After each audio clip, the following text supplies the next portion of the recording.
Good evening and welcome to the Lompoc City Council meeting. This is Tuesday, May 1st, 2018. It is 6:30 p.m. If you have not already done so, if I could remind you to silence your cell phones. Madam Clerk, could we have roll call, please? Councilmember Vega? Here. Councilmember Starbuck? Present. Councilmember Mosby? Present. Mayor Pro Tem Janelle Osborne? Here. Mayor Bob Lingle? Here. If you'd rise, remove your hat, and join us in the invocation by Pastor Darren Hunt. Let us pray. Dear God, thank you for your many blessings and abundant provisions. We are so blessed to be living in such a time as this and in such a great place as this.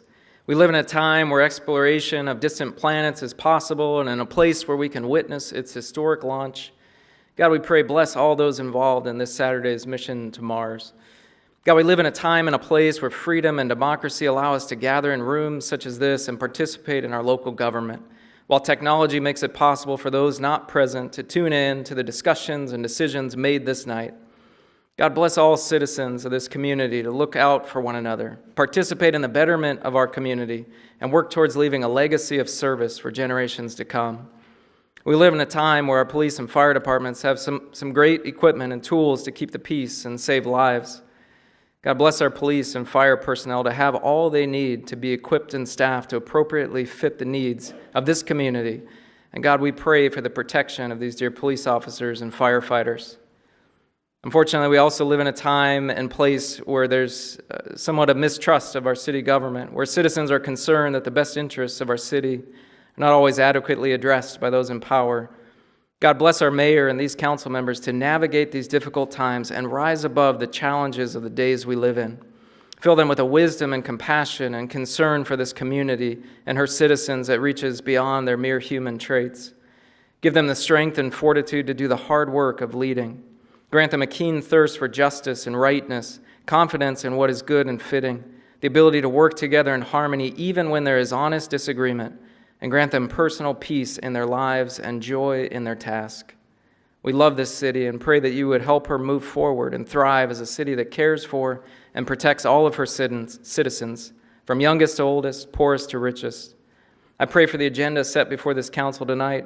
Please give an assurance of what would please you and what would benefit those who live and work in and around our beloved city of Lompoc. In our Lord's name, amen. Amen. Please remain standing and join me in the Pledge of Allegiance. I pledge allegiance to the flag of the United States of America and to the republic for which it stands, one nation, under God, indivisible, with liberty and justice for all. Please have a seat.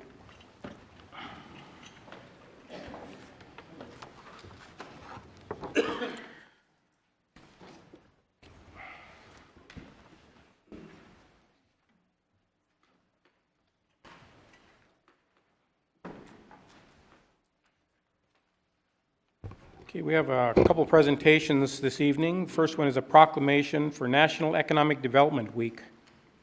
Jasmine. And I'll talk to someone tomorrow because they're supposed to give this to me in large print, and it is tiny print. Okay, but we'll get through this all. Okay, whereas the International Economic Development Council created National Economic Development Week in 2016 to increase awareness of local programs that create jobs, advance career development opportunities, and increase the quality of life.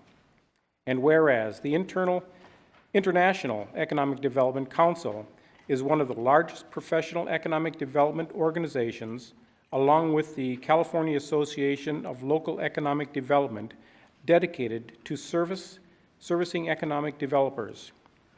And whereas economic development results in economic well-being and quality of life for communities, recruitment, retention, and expansion of businesses that create jobs, facilitate growth, enhance wealth, and provide for a stable tax base.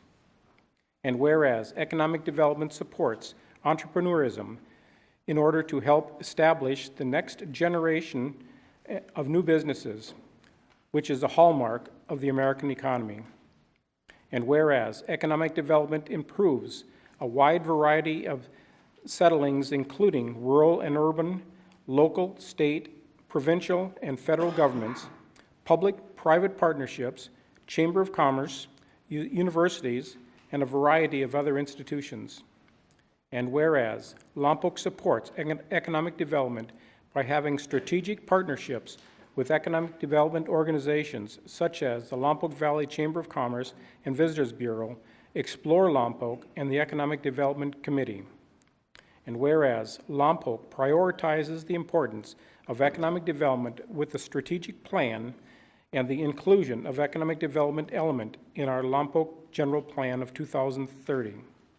And whereas Lompoc supports economic development and attraction and retention of businesses, which provide a high-quality jobs, development of vibrant communities, and the improvement of quality of life in this region. Now, therefore, I, Bob Lingle, Mayor, City of Lompoc, do hereby proclaim May 7th through May 12th as the National Economic Development Week in Lompoc. Thank you. Okay. You want to say a few words? Yeah. Okay. I think she wants to get a picture of you, too. Okay, we'll get a picture. Okay.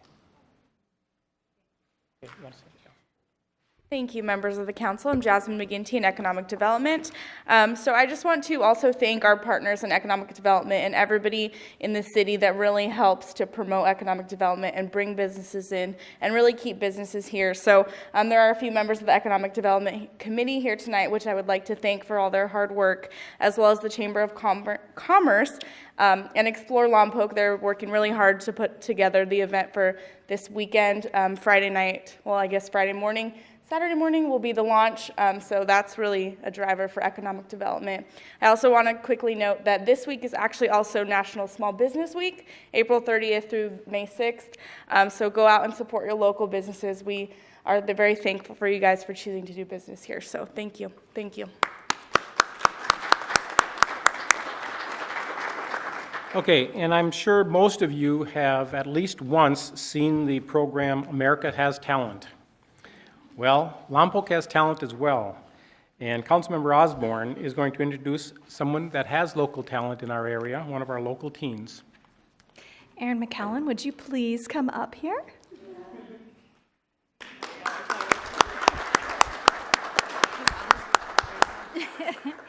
So Erin is a local junior Lompoc High School student, And locally, she competed in the first ever American Association of University Women's Lompoc Vandenberg branch speech competition. And she won first place.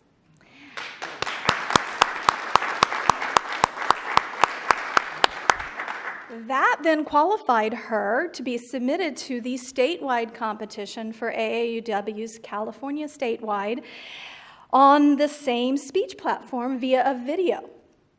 And we submitted her video very proudly, and she has won 4th place across the state. So she is...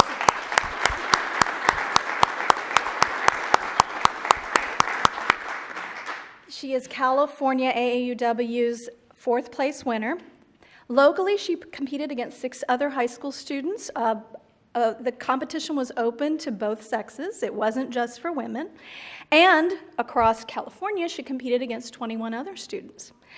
The statewide contest, which started locally, we awarded her $200 for first place, and she got $250 for placing 4th at the state level. The contest this year, the topic issued by the state was, how can we stand up to sexism? What can I do as an individual? What can organizations like AAUW do to break down stereotypes and biases in school, in the military, at work, and in our communities? And Erin did an excellent job during her speech of hitting all of those key points, which was very impressive that she took note of all parts of the question, as some of the students didn't. And I think that's one of the reasons she was awarded so highly to the state award. Finally, if you'd like to watch her speech, go to YouTube and Google the Lompoc Vandenberg AAUW Speech Trek Competition, and you can watch her speech. And we'll also put it on our Facebook page on AAUW locally so that you can find it and watch it.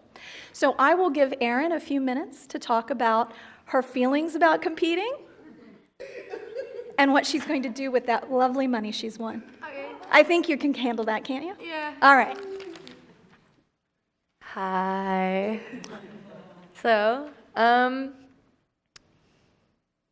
competing was actually pretty nice. I'm not gonna lie. There were kids not just from my school, but I think 2 from Cabrillo, and then there were students at Maple, and it was interesting because I later went to go look at all of their videos because we didn't get to see all of their speeches, and I enjoyed a lot of what they had to say. Some of the things that I didn't think about or wish that I could have fit in that they really hit on, and I think that altogether it really was a good day of collaboration, of sharing ideas in this room and spreading them around. And yeah, I guess I plan on taking it. I'm going to Spain this summer, so I'm going to put it towards some Spain cash so that I can enjoy myself before the end of senior year and then head off to college. Yeah. All right. I wasn't ready for that.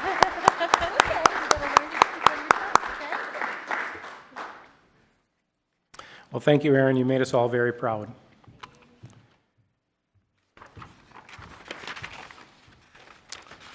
Okay, City Manager's report.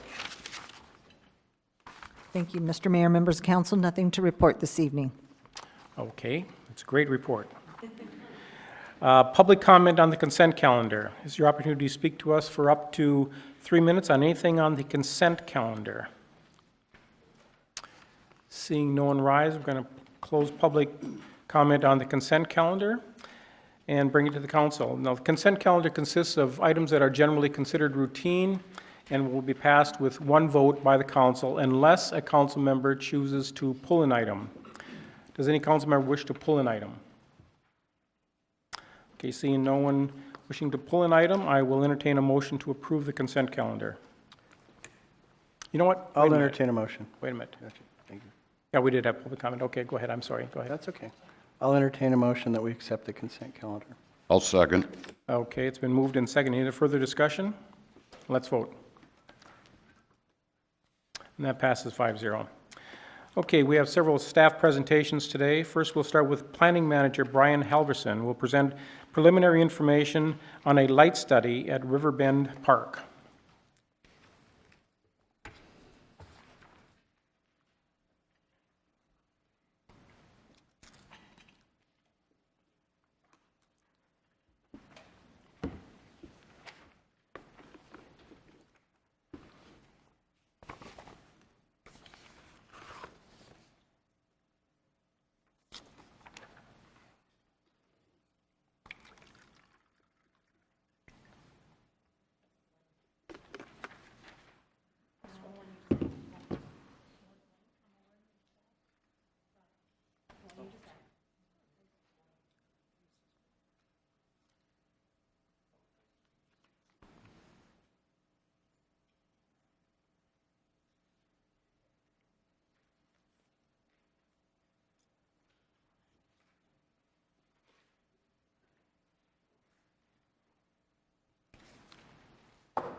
Got it. Thank you for your patience.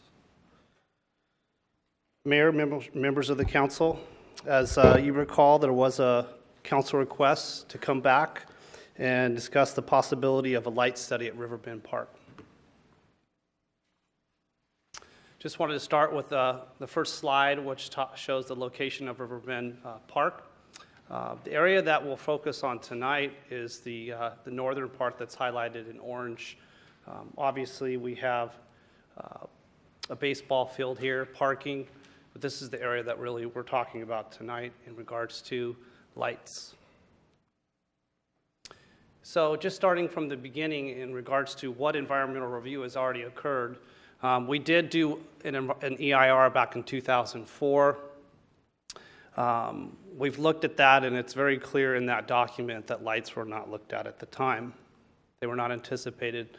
The north portion of the Riverbend Park has been developed with the multi-use playing field consistent with the master plan.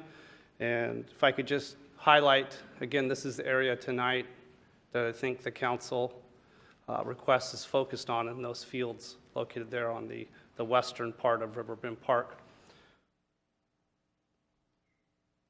Just showing the existing conditions out there in the fields that you see. The original master plan didn't look at lights, and it also had a lot of constraints for the reason why they didn't look at lights. Some of those are the floodway, the airport approach zones, and its proximity to sensitive protected biological species. And that area specifically is this area where you see a lot of vegetation along the river. In regards to permanent lights, we have the presence of federal critical habitats, the biological resources, again, the floodway, and the Lompoc approach zone. I'll have a slide in a moment that just shows where that zone is and how it comes into play with the park. So this graphic is showing a couple things. First of all, again, the area that I think the lights and the request has come is shaded there in blue. Now that red line to the north, that's the floodway. So if that river ever floods, it's going to flood in that area. And the area south of the red line is the floodplain. That area north of that line is going to come into play a lot, and we'll talk about that in a minute.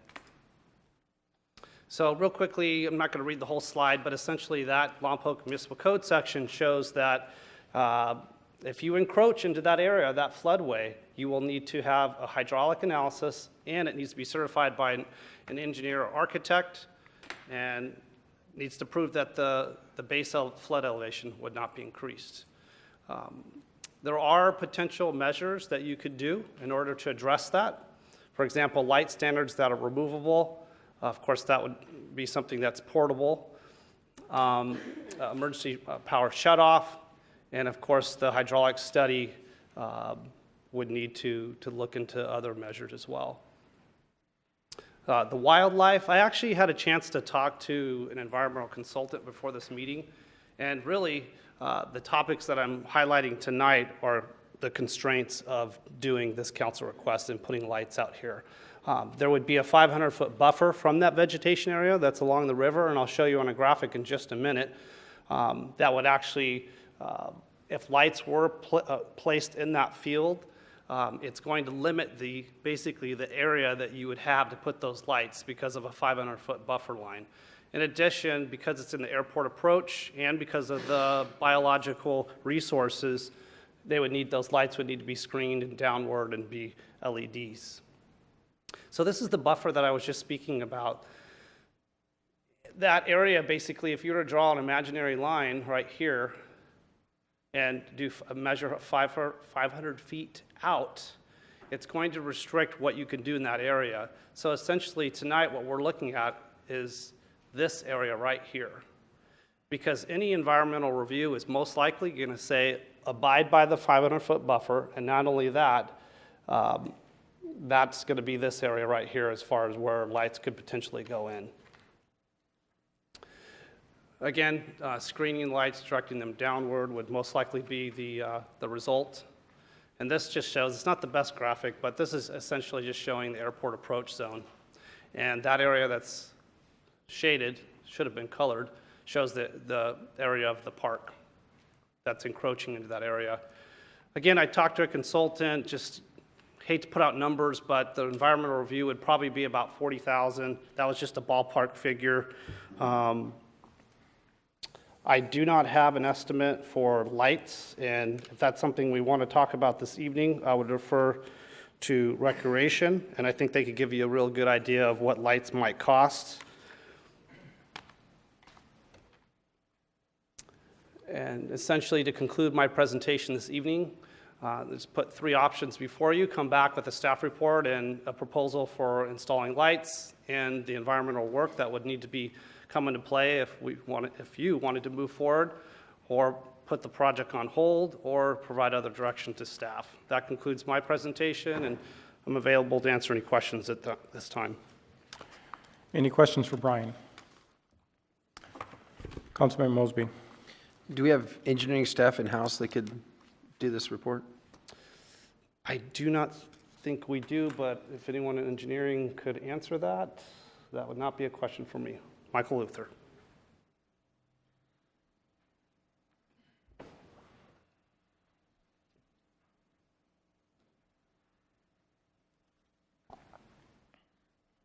Mike Luther, city engineer. Are you talking about the hydraulic study? Yes. No, we do not have staff that specializes in hydrology.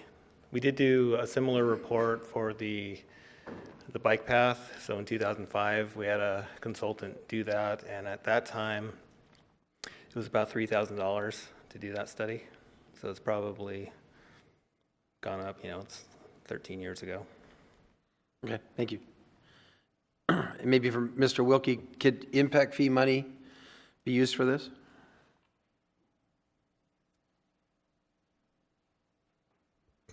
I believe it would be eligible from park improvement impact fees, not any general type of other impact fees. And how much money is in that account? That's not already allocated to other projects. I'd have to check. I'd have to get back to you, but I think it's around $100,000. Okay, thanks. Councilmember Starbuck. Yeah. Mr. Halverson, one of the questions I wanted to ask you is we keep hearing about the sensitive and protected biological resources in the river. Where does that term come out of? Our park and trail master plan? That's actually already in the document here. And so they already know that there's certain species in there. So that document goes all the way basically to the H Street Bridge then, if I'm not mistaken. That I would have to check. But, well, I guess I'm going to lead this into a discussion later on about, we have people that are living all over down there, and we're worried about, lights shining and sensitive and protected biological resources. I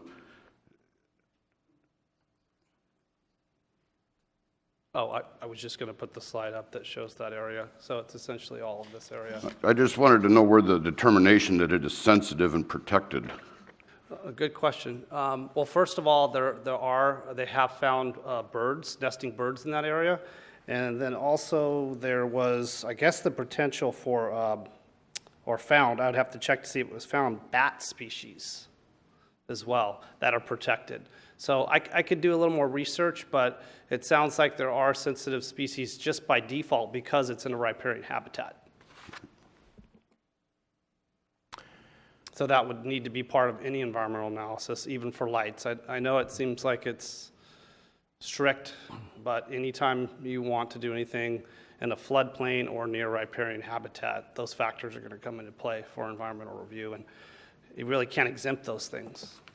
No, it seems as though there's quite a bit of activity already in the riparian habitat down there, and Councilmember Vega. Brian, are these pertaining to permanent lights, or does it pertain to any lighting at all, these requirements? I mean, can portable lighting be used? Or I understand that we talked about, because it's in the floodplain, we can't have permanent lighting. Could you kind of clarify that? Yeah, that's a good question. Tonight, my presentation focused on permanent lighting, but certainly if you wanted to do temporary, would still involve some sort of environmental review. I would suggest if it was temporary that we just do a photometric plan, but we need to get a bid on that and then see what type of impacts that would have. Would that be less expensive in your estimation? Yeah. And then the fact that it's in the floodplain, it sounds like we have restrictions on any kind of lighting. How would that affect the airport master plan or any airport being in the flight path at all? Because light is light, regardless if it's portable or permanent. So would that even be in effect? Really good question. I did talk to the airport manager, and we would obviously need review by FAA, but essentially if the lights were pointed downward, it was shielded, and most likely the LED style lighting would be fine. And actually he was telling me, the airport manager before this meeting, that he worked on a project, not in this area, that was near an airport area, and I think even the approach zone, and it seemed to work, but there would just be a special type of lighting, so it wouldn't be, obstruct the visibility of the pilots. I'd be curious to know what cost is of lighting systems like that, to see if we can facilitate it if on the permanent basis we can't do it. And my other question is, the elevation of the floodplain, is that even practical or possible? Is it possible to elevate any of those areas to bring it out of the floodplain, even if it wasn't practical? Okay. I'd defer to And Mr. would Luther. it be a certain, how many feet would it have to be? I've heard stories many years ago about the Lompoc Drive-In. There was going to be a project one time, but they were going to have to elevate it, and I believe it's all in that floodplain area, and I was just wondering if that still is something that could have been looked at. Yeah, I think you don't have to elevate it. These aren't habitable structures. What you have to do is demonstrate that you're not going to raise the flood elevation. So if you raise the flood elevation, then you're going to impact other areas of the city. So that's the whole purpose of the hydrology study, is to demonstrate that you're not raising the base flood elevation that's determined by FEMA. And that's a FEMA regulation or restriction, is that correct? It's part of our floodplain management, so it's in the municipal code that's Okay. what we have to do. But that can be changed also, correct? Well, not if you want to be part of the flood insurance program. Okay, so thank you, appreciate it. And just real quickly, the flooding factor is also a CEQA issue, so that's a specific topic that's in any initial study. So Brian, one more question here. You may not have the answers to all this. So the portable lighting actually gets us out of all of these other environmental issues because they're not permanent in this area. Is that correct? As long as the lighting doesn't infringe on the airport master plan or their approach, as long as they're LED facing down, there's probably a couple of shortcuts that we can do versus permanent lighting. That I would need to look into. I would at least want to get an environmental consultant to just look at that project first. Light is light, so whether it is moved every 2 days or it's there all the time, light is light. And so it's just, there might be measures that would potentially reduce the impacts more than, say, if it's permanent, especially flooding probably. Are solar lighting systems, do they make them that I'm sure they do, I just don't know. That would actually suffice, which wouldn't be a permanent, actually, an electrical installation? I would defer to Recreation if they have any information on lighting. I think Mario's here if you'd like to.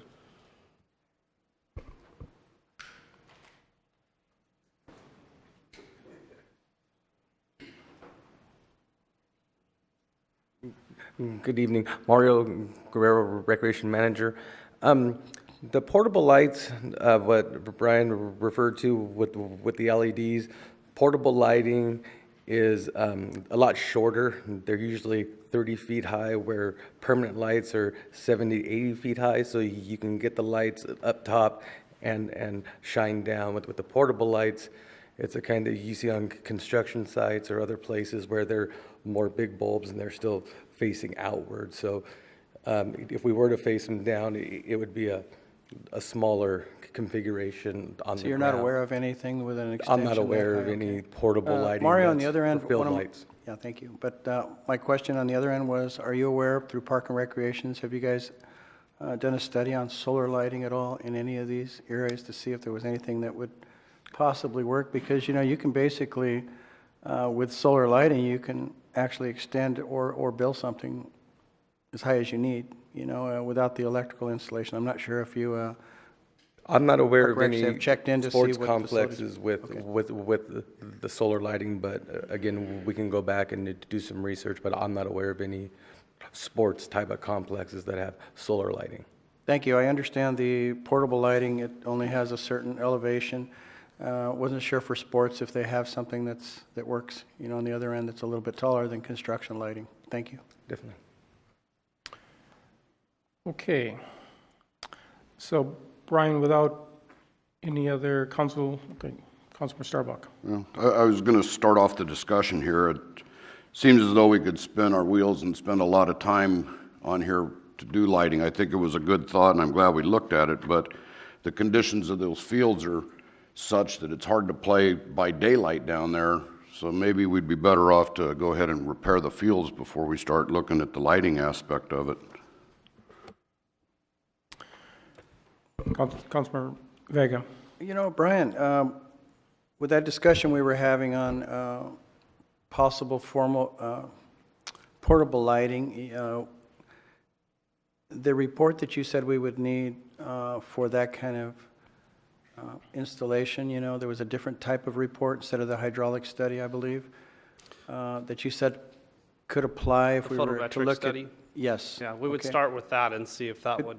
Would it be too much work for you to find out what cost might be for a study like that? I mean, and then bring that back to us, I mean, at all, or give us that information at least? Absolutely. I actually asked already, and I was just waiting for a response. I had a feeling you were going to ask, so Yeah, no, I that's just don't okay. have a cost yet. But I do want to emphasize that even if they were to do the photometric study, we still need CEQA as part of this project. So Gotcha. I hope I wasn't misleading to think that if we do portable, CEQA wouldn't apply. No, I got you. So we still have to spend some money, is what you're saying? Yeah. Thank you. Okay, any other discussion for Brian? Okay. Thank you. Next is Economic and Community, Councilmember Mosby, I'm sorry. I don't know if, with Councilmember Vega's request, I don't know if you needed a second or third to see those numbers, did you? I don't, City Attorney, I believe it's all part of the same study. The staff needs direction as to where you want to go. The suggestion was either give them direction to do additional studies or just put everything on hold or some other direction. So the staff needs some direction as to what to do. Okay, so Councilmember Vega made a request for information on the cost of the lighting, is that correct? Yeah, the cost of the study that pertained to portable lighting, even though we don't want to move forward too far ahead, but I'd like to at least know those numbers if Brian can or Mike can accommodate us, okay, without too much work, and come back with a ballpark number, okay? Appreciate it. Okay, so why don't we get a second and a third on I'd give a that? second on that. Okay. Yeah, it stays in-house, and I'll third. May I just ask a question, just for clarification? When you get that information, is a memo back to you with that information sufficient, or do you want to actually have it come to you at a city council meeting? I think a memo and getting the information, if you think it should come back formally, but I think that unless we're going to, because I don't think we're going to be prepared to take any further action once we know the numbers. So that's kind of where I'm coming from. Let's come back and see what it's going to cost. A memo would be sufficient for me, if it's okay with council here. Yep. Mayor, can I confirm it's the photometric study? Yes. Thank you. Yes. Okay, anything else on this item? Okay, move on to the second staff presentation, which is Economic and Community Development staff to present update on opportunity zones.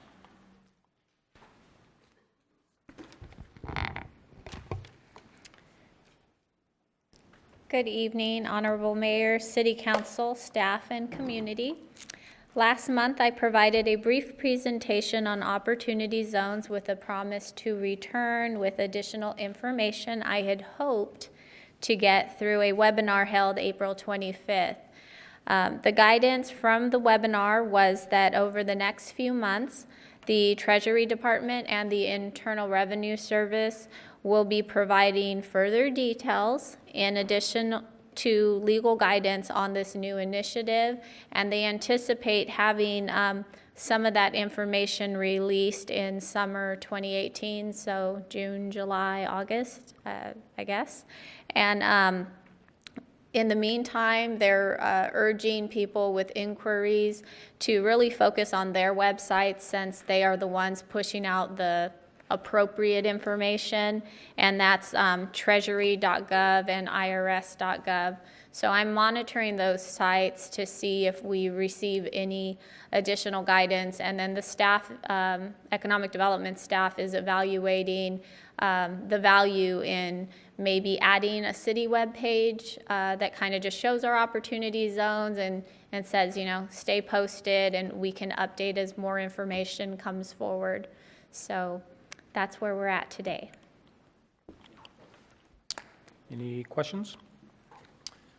Okay, thank you. Okay, and the final staff presentation is the financial services staff will provide an update on the financial system upgrade.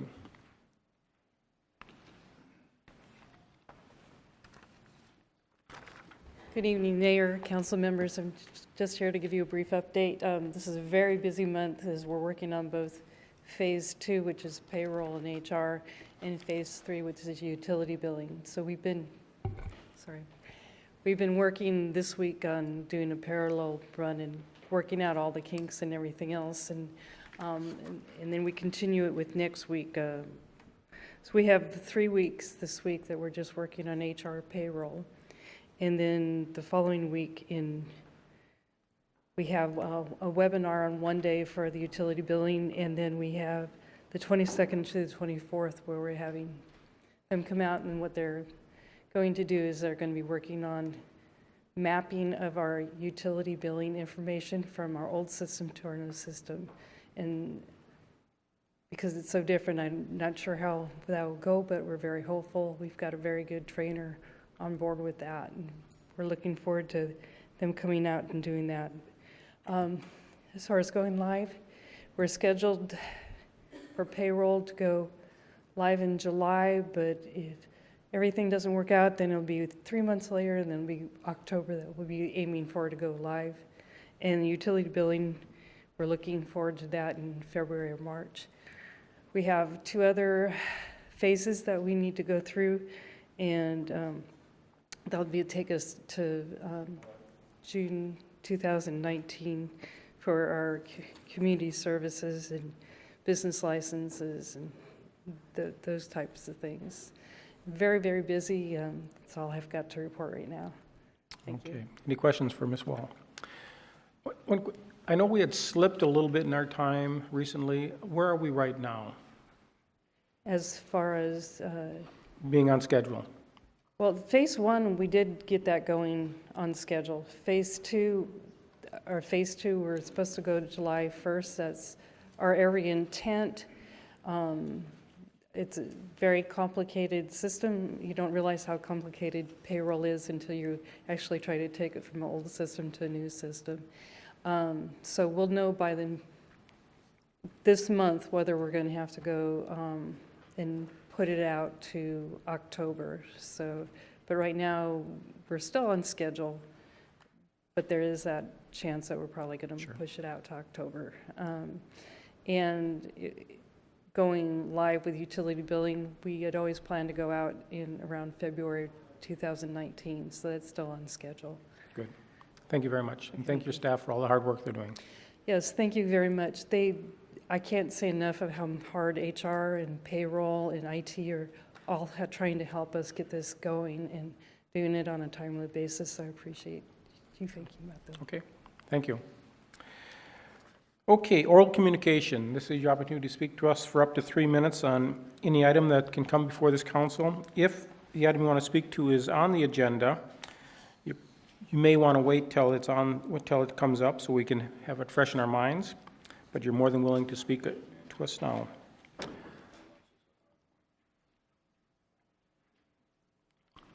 Deb Andrews, Mission Hills.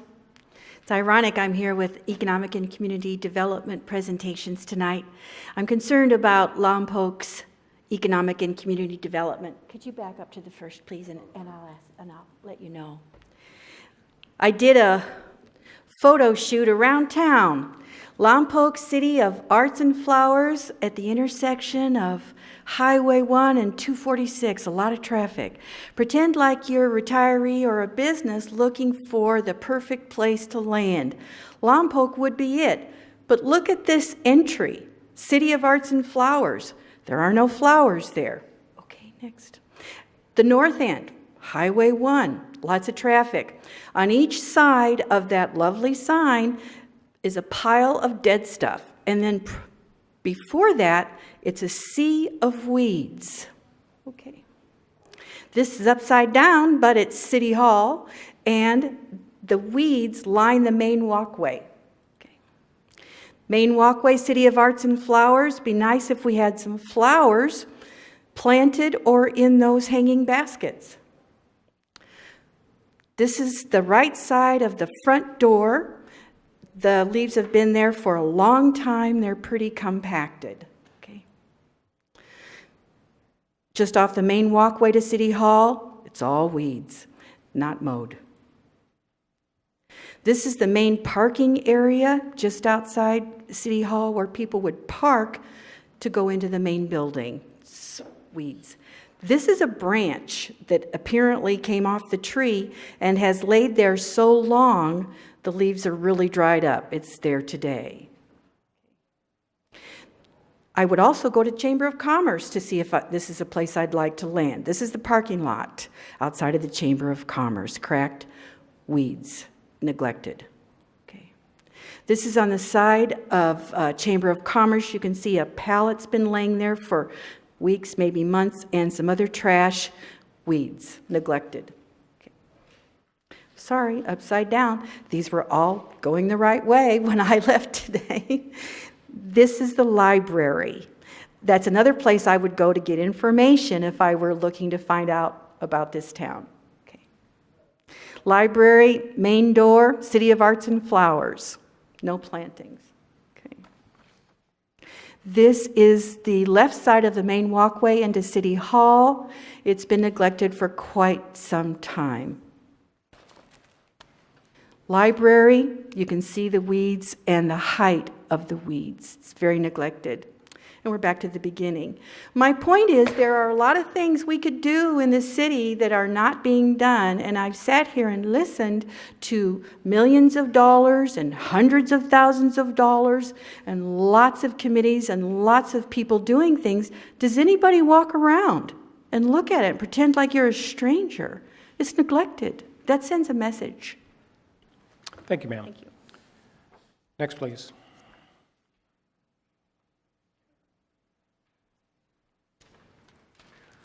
Mayor, council members, my name is Tom Davidson. I'm a commercial real estate broker in the area, and I spent 6 years on the Economic Development Committee here, and the mantra that I heard every day was jobs, jobs, bring us companies, manufacturing, and so forth.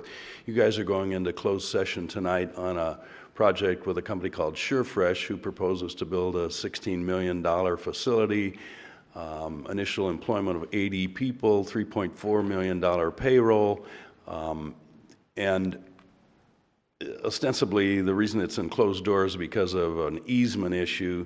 And if in fact the city didn't happen to own the wastewater treatment plant in the way, we could have negotiated private easements from that site to where we want to go. I think the real issue is that the city has very few tools to entice companies to come here. The very first presentation was, we're prioritizing economic development. I've heard that about 10 times tonight. You have the opportunity tonight to look at a project, and the company's going to require some concessions to come here to make this happen. And I'd hate to see this go away.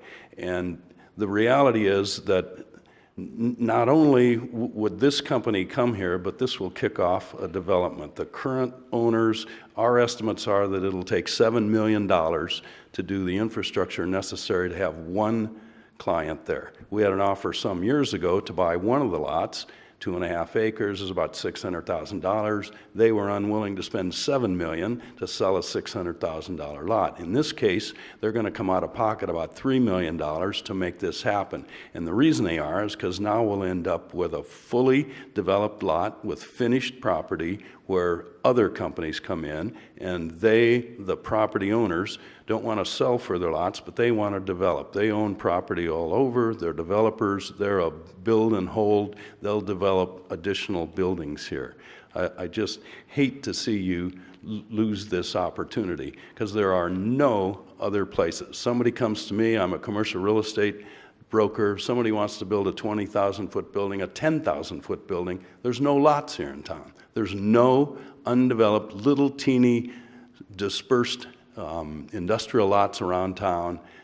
You really need to think long and hard, and if you're interested in economic development, do the right thing and figure out a way to bring this company to town. Thank you. Thank you, sir. Next, please.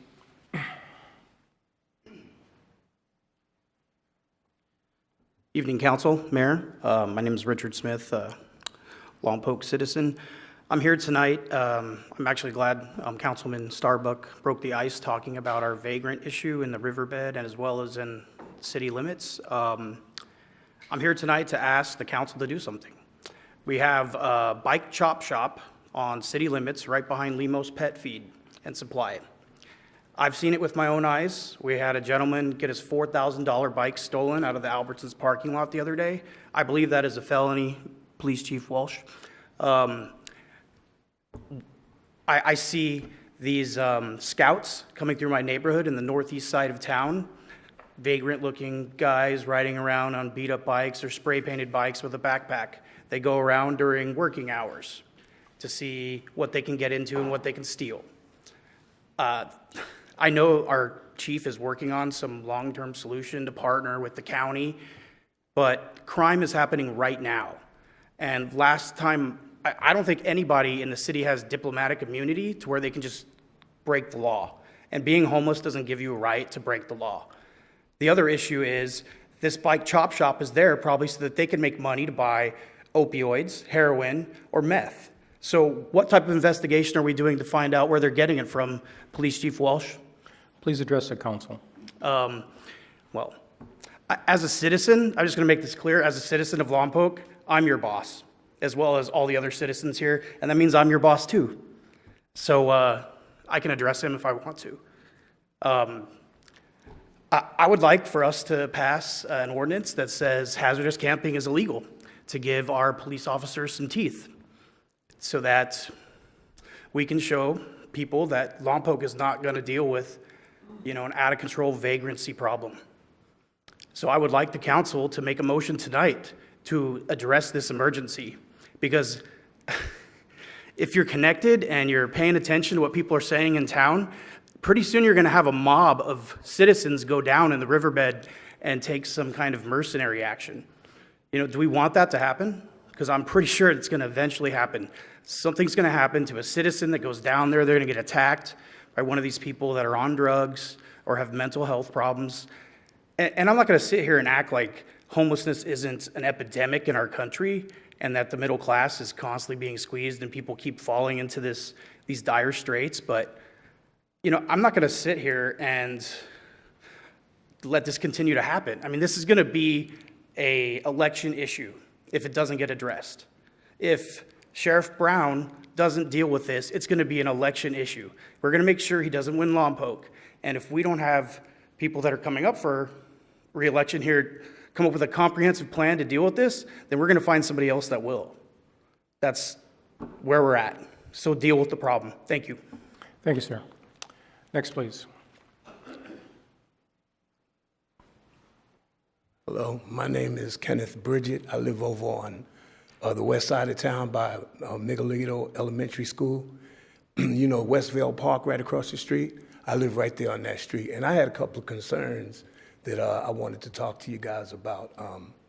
One is in the middle of the night, that's where everybody comes to do their drugs, to have sex in their cars and just do everything. And so it's been going on so long. I've been living there 16 years. So, and when my wife and my comes with my grandkids. You know, there's always somebody out there smoking weed, and even during the day, they smoke weed out there right in your face. They don't care who you are or nothing. So I'm kind of asking, and I've been calling the police and asking them if they could just send a patrol car through there just twice a week. And that'll pretty much run most people off, you know, during the day and in the middle of the night. And I mean, they're out there. One day there was some teens parked out there, and I knew just looking at them, they were under 18. They were so drunk that they was trying to get one guy in the car, and it took them 30 minutes for everybody to get in the car, and they took off driving off. And something seriously is going to happen out there, you know. And I'll tell you this, I have all the faith in the world in our police department. I think we got the best police chief in this community that we had in the 25 years that I've been living here. And I can say that that's how I really feel about it. So I got the faith in the police.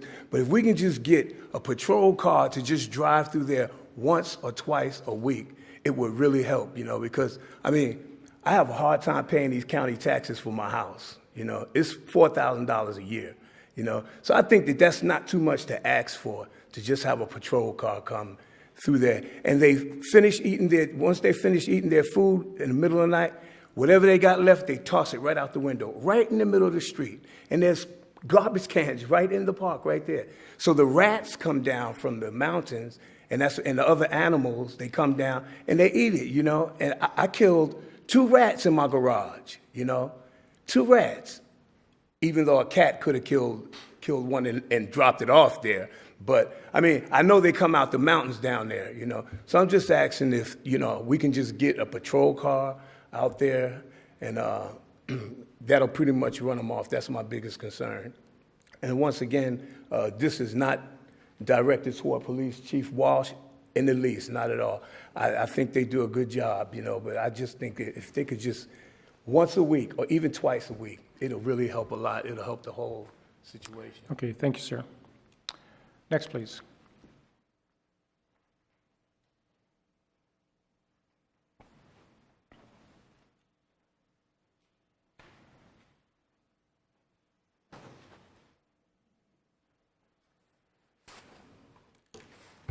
Good evening, Honorable Council and audience. My name is Mary Saladino, and at the beginning of this portion of your meeting, this lady was showing us pictures of the city of Lompoc, City of Arts and Flowers. Okay, her comments are well noted, but my portion is to add to the fact that this city has wonderful arts, which she did not spend much time talking about. I just want to let all of you know that on May the 12th and 11th, I think it is, Friday and Saturday night, the Lompoc Valley Master Chorale is presenting a wonderful vocal concert which should be attended by anyone who loves music and anyone who loves their family members. And we support the youth by trying to provide funds for scholarships, and young people will also be participating in this concert.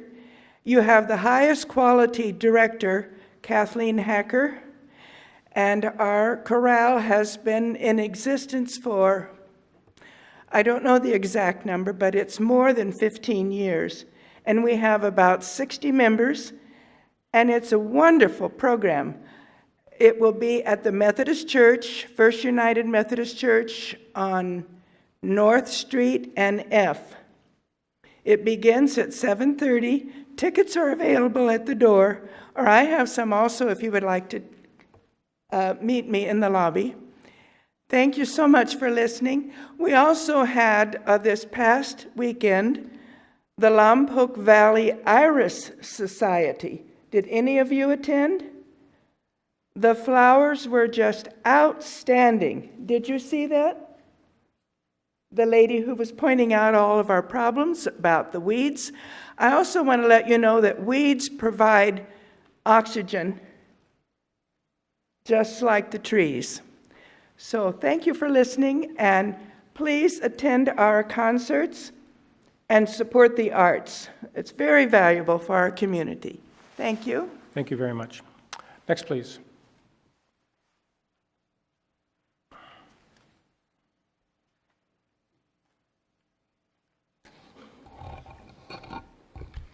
Good evening, council members, members of the public. Before I address what I wanted to say, I'd like to say that I support the men and women who put their lives in the line of duty for this city, whether that be as a police officer, a firefighter, emergency responder, or what so be it. But we do have an issue in our town with crime, with property crime in particular. I run a few different groups on Facebook, and I see the posts that people put that their cars are being broken into, people are in their yards. We've had the incident where cannabis plants have been stolen. We've had stabbings in the community. We've had issues. And I think that something needs to be done about it. And I had the privilege to speak with 2 former police officers of Lompoc, and they agree that there's something not happening here that should be happening. And as people have to deal with these things in the community, it seems there's a perception that not enough is being done by the police department, whoever that may be. The gentleman before me spoke about a $4,000 bicycle that was stolen. Well, I know someone that works at Albertsons and was familiar with the situation of what happened there. And we were told that dispatch said that the chief stated that they were not allowed to respond to the call for some odd reason, which strikes me oddly, as these businesses apply for licenses here in the city, which I would think would give them protection from the city. But as people continue to have these issues, there's something that I'm concerned about, and I want to submit these photographs here. And these photographs are of a camera that are located on South 6th Street, which oversee Mayor Bob Linkle's house.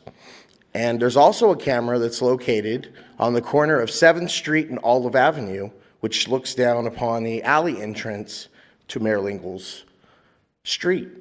So as the people in Lompoc have to deal with the crime, Mayor Bob gets to have a camera installed at the city's expense, looking down at his camera, from my understanding, which is CCTV 24-hour surveillance by the police department. We're paying for that. Who authorized that? And what was the justification for it? I mean, if you're going to have a camera, why don't everyone else that deals with crime and stuff and problems, why don't they have a camera? It's not fair, it's not right. There's a lack of transparency and it looks fishy. Thank you, sir.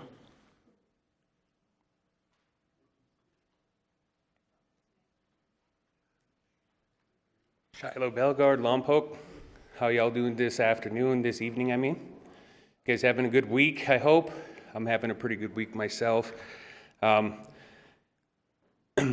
was running late, so I didn't get to dress for the appearance again, just like last time. So I hope y'all don't think that that's such a big oncurring thing here with the situation that I'm at. But I'm just basically just joking right now, you know. So, but on a serious note, I have to emphasize on what Mr. Garcia said, and I wasn't here for the other presentations or anything else like that, but I also am a part of the community online neighborhood watch, the forum, and everything else like that. So being here for almost a year now, I moved here not thinking that actually I moved here thinking after a little while that we hit the jackpot. And we still did, my family and I. We made the right decision to move here to Lompoc, and I'm starting to get to know the more ins and outs of what the locals are saying and what they think about the other people and the situations on the streets and everything else like that. And I'm going to tell you a personal story I had when an encounter with one of those people. And no, I didn't call the police because it wasn't going to end up in any way but me telling the guy to remove himself from the area because he didn't belong. I live in the Crown Laurel estates there off of Laurel and V, and in that is a gated community. There shouldn't be nobody inside that gated community unless they're a resident of that area or if they're visitors of the people there. Me and my wife got up very early in the morning, 4:45 as a matter of fact. I've been going to the gym, feeling really good, all the other good stuff. So besides the point, we get outside, and this is at 5 o'clock in the morning. And I go out first, and I look down the street, and there's a guy sitting on his bike with his hoodie over his jacket, and it looks like he has his hoodie over his backpack. And I support cannabis and everything else like that, but I don't support people doing it out in public. I don't support people disobeying the law, but this guy was sitting there rolling a doobie right in the middle of my street. I got took aback. I was blown away, and I ended up confronting him and telling him to leave the premises. As a matter of fact, I guided him out of our area, and I told him, I don't know if there's a police officer that lives in our area, but I heard that there is.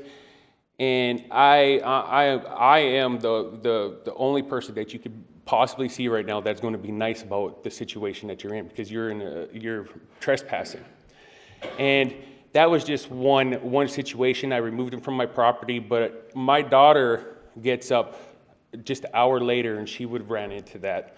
I'm running out of time. I'd like to emphasize a little bit more on this later on, but I am concerned about that, and I hope if I do call the police and something happens that they would come and help me out and not brush me off, because I don't want to have to be vigilante or whatever, and I won't be, but I definitely won't let people harm my neighbors or myself or my children.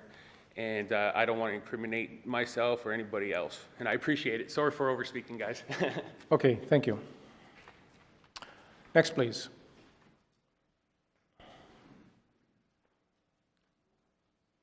Good evening, Mayor, Council, staff, and people. My name is Bill Reed. I'm a local resident.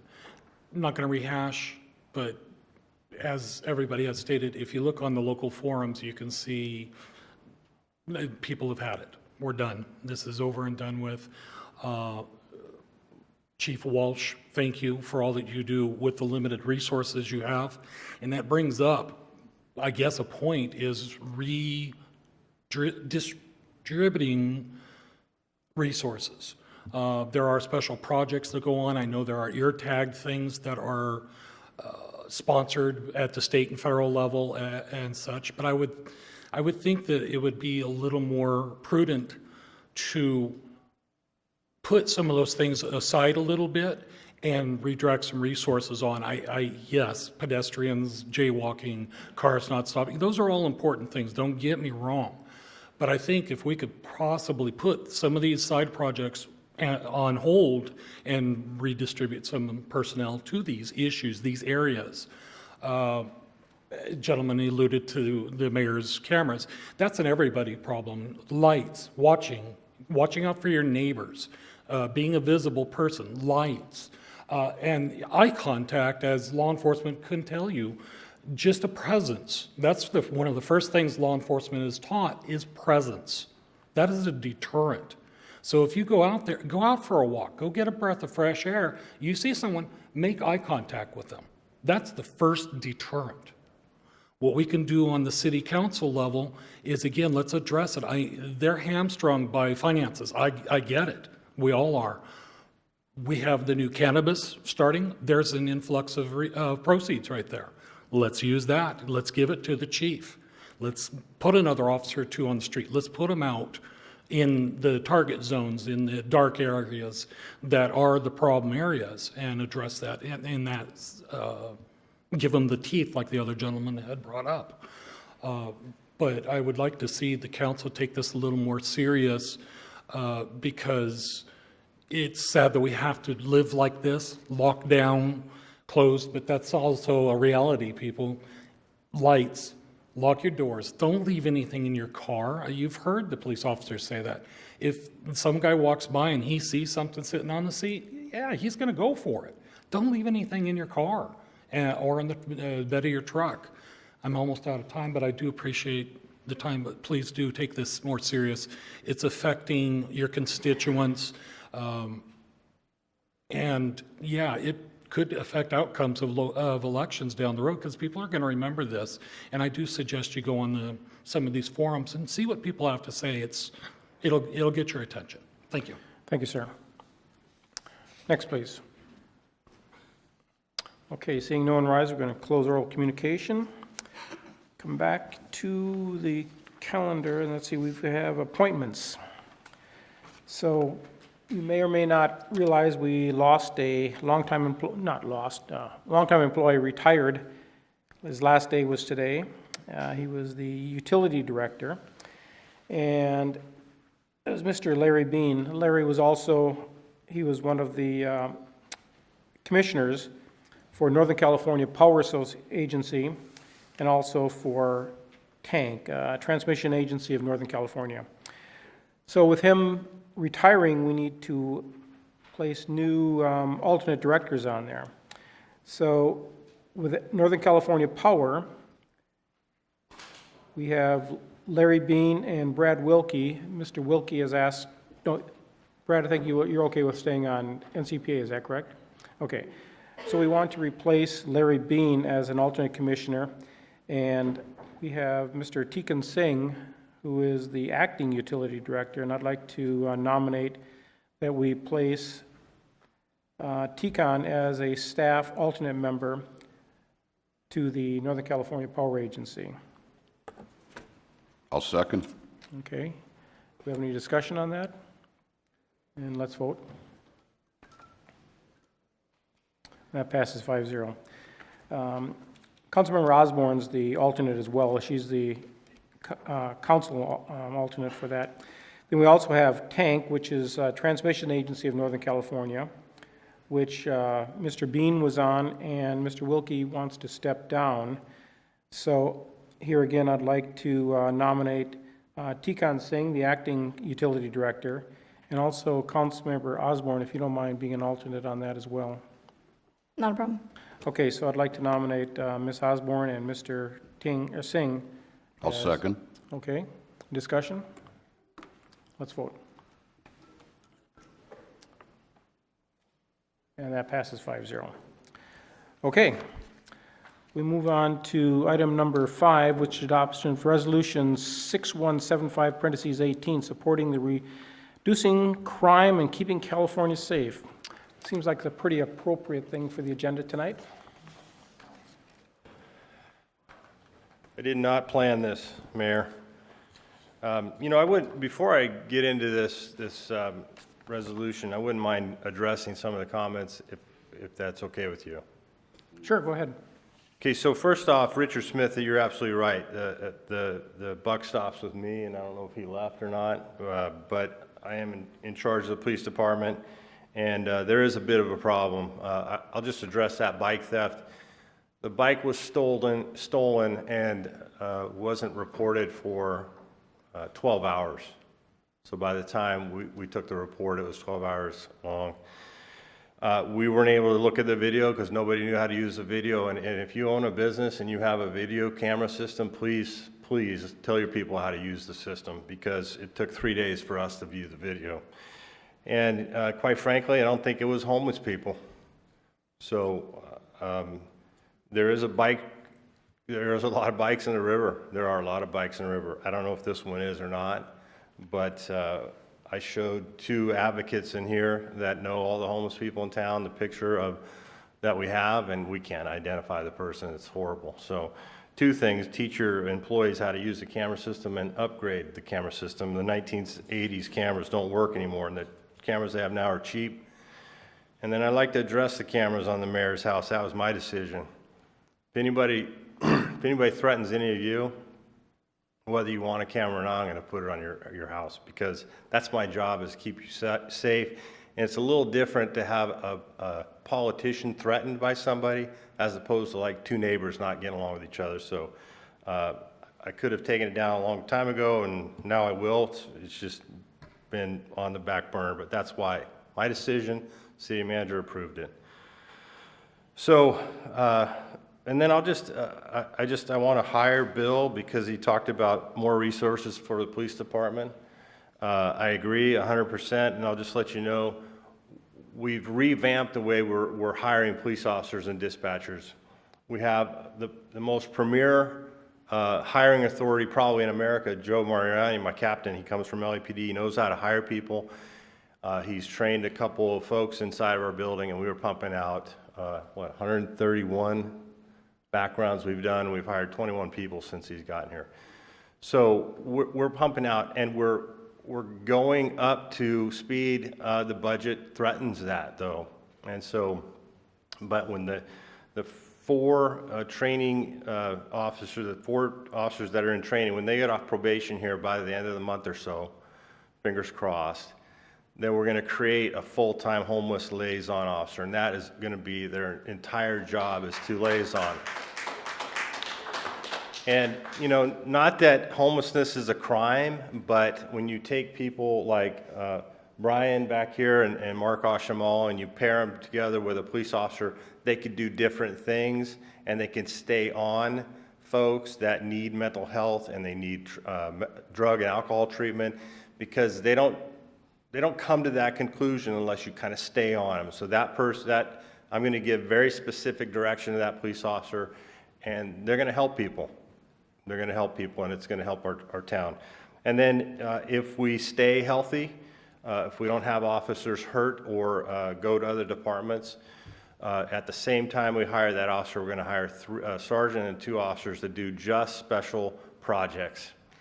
Gang enforcement, narcotics enforcement, the problems like Mr. Bridget brought up, the kids drinking and smoking in parks, just anything that's a livability issue, as well as violent crime. And unfortunately, violent crime has ticked up in the last month. And I won't get into that, but again, we will solve those crimes as well. But those type of proactive police units are super important. And when we're down bodies, we can't be proactive or being reactive. And if I was a citizen, I'd be very frustrated. Because, yeah, we're going to go take this bike report, but 500 comments later on the forum, and some of them were very complimentary of me. I just enjoy the heck out of it. Kidding.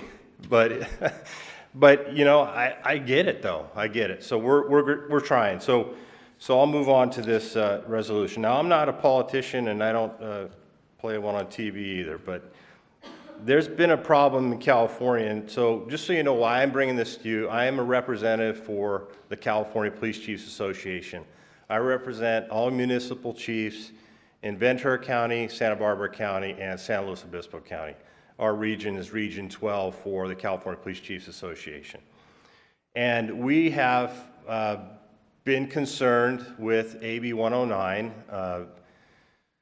Prop 47, Prop 57. Now, this is not an act to say let's reverse all of that and go back the way it is. The unintended consequences of those laws, there's just a couple of them, and we think if we tweak those issues, then we would fix a lot of the problems we're talking about tonight. So what I'll say is thank you for allowing me to even ask you to support Reducing Crime and Keeping California Safe Act of 2018.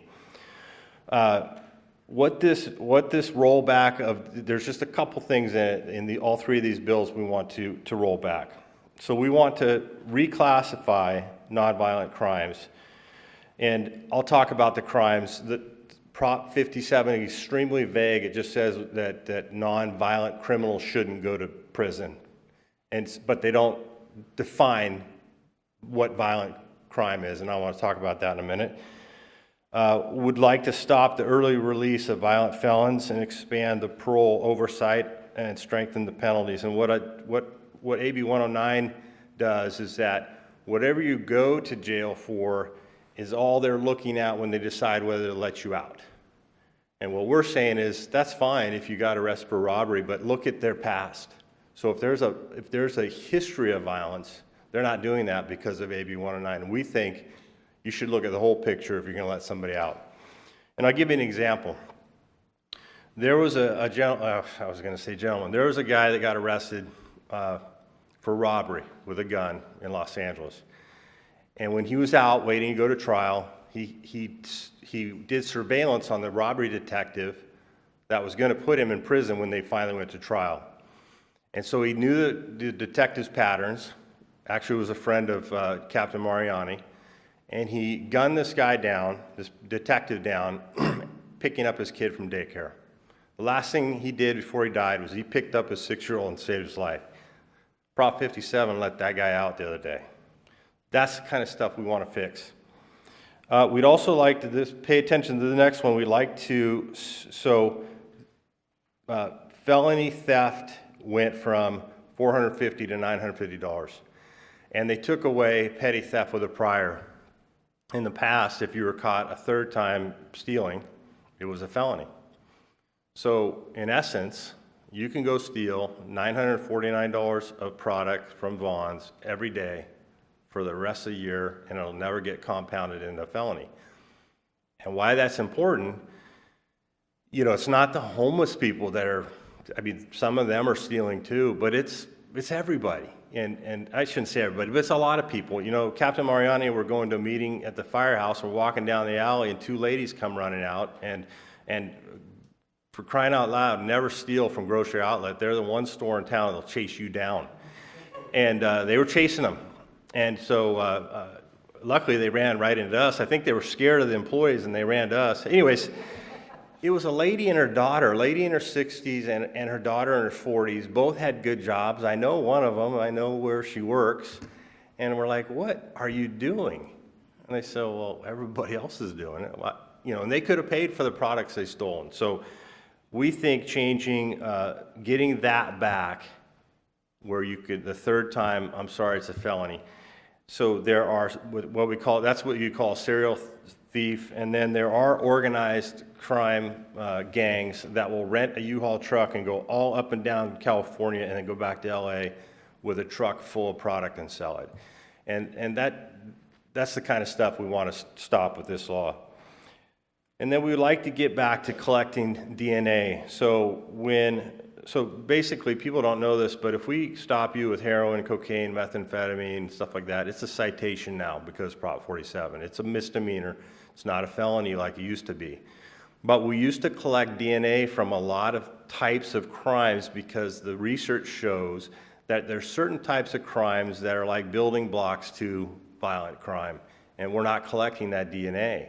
And so when somebody finally does a violent crime and we get DNA during the investigation, we don't have a database to compare it with.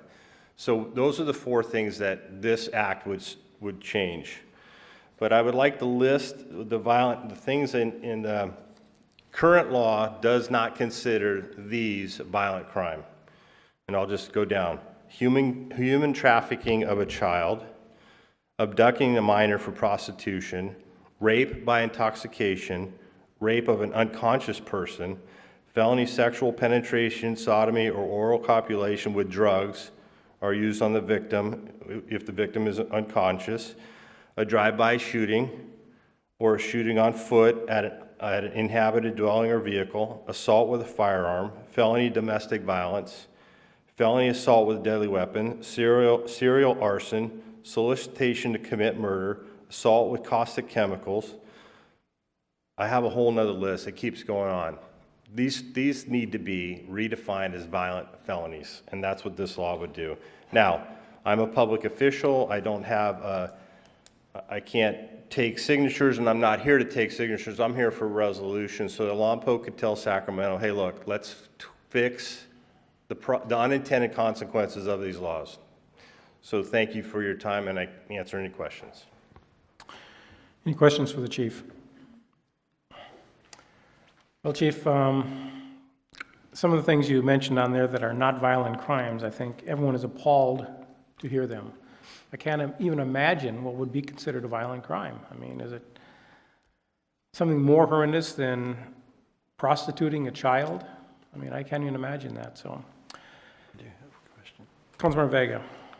Chief, I'd like to thank you for standing tall and being strong on this this movement moving forward. I think all of you appreciate the fact that theft is theft, whether it's a $200 shopping cart or it was $200 out of your garage. I think it should all be treated the same. It's theft, and I think we should hold everyone accountable. Otherwise, there's no value on your privacy and your safety of your own families in this city. So again, I'd like to thank you for standing tall. I know we're going through another movement with cleaning up the riverbed and trying to guide the people that need the help. to the places that can help them. And thank you to all the advocates out there that are in there helping also. Many of you are just using your own time to go down there and assist law enforcement. So thanks again. Appreciate it. Any other questions for the chief? Okay, thank you, Chief. Thank you. We'll open this up for public comment. See, oops, we've got someone. No, you've got to come up to the microphone.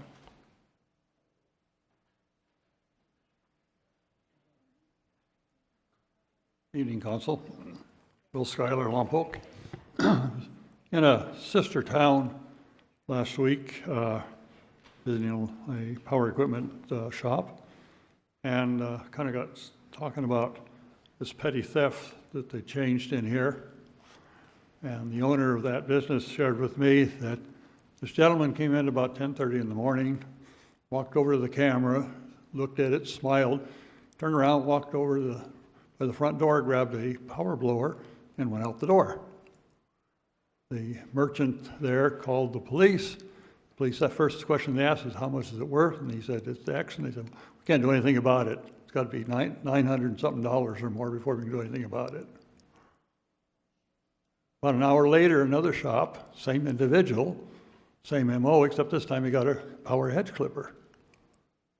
And about 3:30 in the afternoon, went in the third shop, picked up a string trimmer.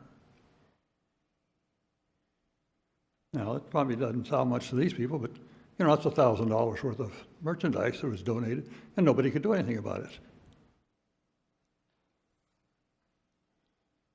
So, on behalf of the business people, I'd like to see us support this and get that down, because that's not right. That's not right. Thank you. Thank you, sir. Just a reminder to everyone, when you go to the ballot box and vote, make sure you understand what you're voting on, because these problems we're seeing right now are the result of things that we voted on, we as Californians. So blame ourselves for a lot of this. Read what we're voting on, because the consequences of these issues we're hearing about right now. Please go ahead. Thank you, Mayor. That's exactly why I asked to speak. I would like for the council or the mayor or someone to repeat exactly what is the proposition that the chief of police mentioned during his comments, so that we can be totally aware and totally awake, because election is coming up soon. Does anyone know? Yeah, we've got him in here. Chief, okay.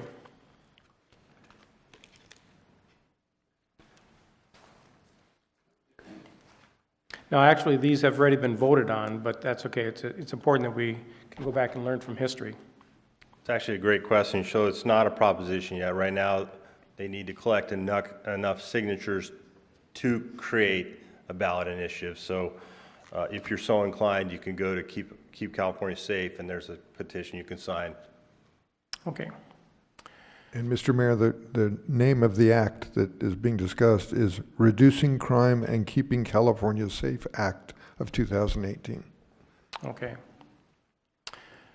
Anyone else? Seeing no one rise, we're going to close public comment, bring it back to the council. Councilmember Vega. I'd like to recommend that we adopt resolution number 6175 1B to authorize the support of the Reducing Crime and Keeping California Safe Act of 2018 to show support for our law enforcement here locally. Okay, just a correction, it's not 1B, it's 18, parentheses 18. Oh, is that what that is? Okay. Yeah. Want to borrow my glasses? Let me put my glasses on. Yeah. Okay, so we understand that. 6175, parentheses 18. Okay. Councilmember Mosby. Yeah, you know, maybe we could advance that a little bit. I'd give you a second, but you're asking us for support of this, correct? Is there something else that we can give you more that along with the support, that you send this to all the elected state officials, senators, and assembly people are in your area, in your jurisdictional, four-county jurisdictional area? Because I hate to just pass it with support and not maybe pass it along a little deeper. if that would assist you. Councilman Mosby, to be honest with you, I don't know the answer to that question. I think what Cal Chiefs will do and California Police Officers Association and the District Attorneys Associations, what they want to say is, here's all the cities and entities that are supporting this initiative so that they can, on their off-duty time, go out and collect signatures so we can get this on the ballot. And maybe the city attorney could help out. I don't know. I don't know the answer to that question. I'm sure that the Police Chief Association is going to take this resolution and do what they think is best with it. Okay, and again, if you see that you need more, please bring it back so we can, I'll gladly second Councilmember Vega's motion that he made there. But if you see that you need some more teeth in this, let us know. Great, thank you. Okay, it's been made a motion and second. Any discussion? Oh, Councilmember Vega? No. Okay. Okay, so no further discussion. Let's vote. And that passes 5-0. Okay, moving on to item number 6, adoption of resolution 6177(18), amending the Lompoc Homebuyers Assistance Program guidelines and allocating funds. And who do we have doing that? Oh, I'm sorry. Okay.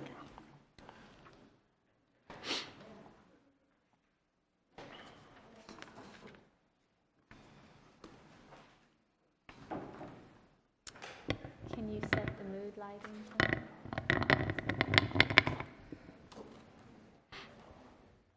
Good evening, Honorable Mayor, City Council, City staff, and community members. I am Christy Alarcon, Interim Economic Development Director here at the City of Lompoc. Tonight I'm presenting a proposed amendment to the Lompoc Affordable Housing Program. I'm also requesting supplemental appropriation of funds from the Lompoc Affordable Housing Trust Fund to provide additional funding for this program. A brief background on the program. I'm not going to go into the long detail. So on June 7th, 2016, Council approved the Homebuyer Assistance Program guidelines, including an allocation of funds for the program in the amount of $1,122,500. That funding amount was provided in order to assist 20 first-time home buyer loans, 20 closing cost grants, and to pay for a consultant to get the program up and running, as well as to operate the program.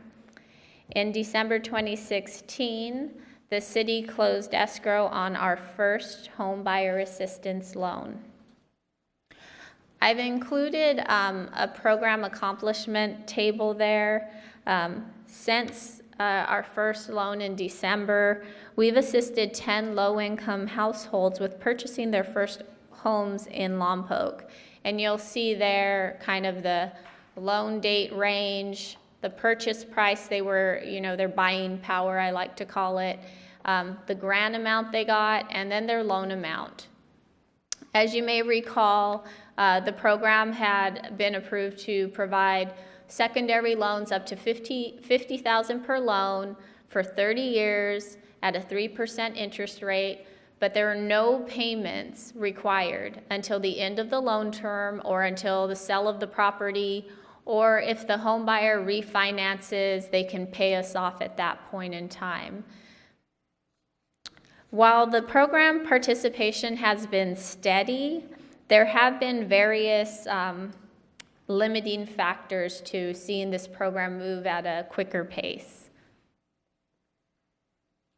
In an effort to increase participation and conform with the market changes, the following changes to the program are recommended. So we'll just start with one of the first ones that is detailed in your staff report. We currently propose to increase the income limit from the 80% of area median income to 120% of area median income. And that would look like a 4-person household. Currently, the maximum income is $72,050, and at the proposed or recommended change, we would be qualifying a 4-person household who earns up to $92,500. at 80% of area median income, they have a purchasing power of about $315,000. Working with local realtors, the MLS listing I last saw March 23rd, and the inventory available under that $315,000 amount, there were 3 units. Increasing the maximum household income to the 120% AMI will allow purchase of homes up to approximately $370,000. So that same MLS listing had 12 units available for sale in Lompoc under $370,000. With more inventory that home buyers will have options with, they will have a greater chance of being competitive in the market with their offers and finding homes they can purchase in Lompoc. To conform with the rise in housing cost, staff also recommend increasing the maximum loan amount from $50,000 to $65,000. And with the current closing cost grant of $3,500, all participants are using the entire grant towards closing cost and still struggling to come up with the additional closing cost. Right now, closing costs have been at approximately $10,000, give or take, per transaction. Increasing the grant amount to $5,000, the buyer will have more to contribute to closing costs, making their offer more competitive to sellers that have active listings. The program currently requires home buyers to contribute 4% of the sales price to the transaction. At a $315,000 sales price, the home buyer would have to come in with $12,600 and in addition to their closing cost of $10,000. So their total out-of-pocket for this lower income family would be $22,600. What we have found of those 10 home buyers so far, I have to say almost every single one of them are getting gift letters from families or accessing retirement funds in order to make it work. We worry that liquidating all of their savings puts them at risk of default in the future with no rainy day fund to draw on should something occur. So we're recommending that we reduce this requirement to 2.5% of the sales price, which still gives you that skin in the game that we wanted to see from the creation of the program, but it's at a more reasonable and responsible contribution. And again, for that $315,000 sales price, you're looking at $7,875 as what their contribution would be. We further recommend removing the requirement for homebuyers to invest all assets in excess of $15,000. We want our new homeowners to have funds for improvements, unexpected repairs, potential income reductions if they lose their job, 2-3 months without a job, or while you're looking for your job, that $15,000 goes really fast when you're trying to pay your mortgage and all of your living expenses. So allowing them to maintain a savings above $15,000 by removing this requirement, we feel would be more beneficial to the home buyers and probably reduce the risk of default on loans. The program currently requires, it's not an option, it requires a professional home inspection and termite reports, and requires repairs be completed prior to loan funding. This requirement has made the program less attractive to the seller market. Sellers, right now, there are not a lot of houses listed out there, so they're running the game. Sellers are reserved when approached with an offer that is going to require repairs beyond what is required by the first mortgage lender. This recommended change is to align the city's program with the first mortgage lender and make the program participants' offers more competitive in the open market, and to streamline the program. Lastly, as of May 1st, the city has begun to operate this program in-house. As you may recall, we had a consultant doing it for us, and that has since changed due to staffing constraints and other programs that are going on. So we as city staff decided it would be more beneficial to bring it in-house, and it got pushed back on us, so we happily accepted it. We are ready to roll. No one's going to fall through the cracks who's in the middle. Right now, the one thing that we need to get underway is our homebuyer education course. But in the meantime, until we get our certification here as far as city staff, we will utilize People's Self-Help Housing to provide that education component. I just don't anticipate it being past June or July that we would be utilizing them.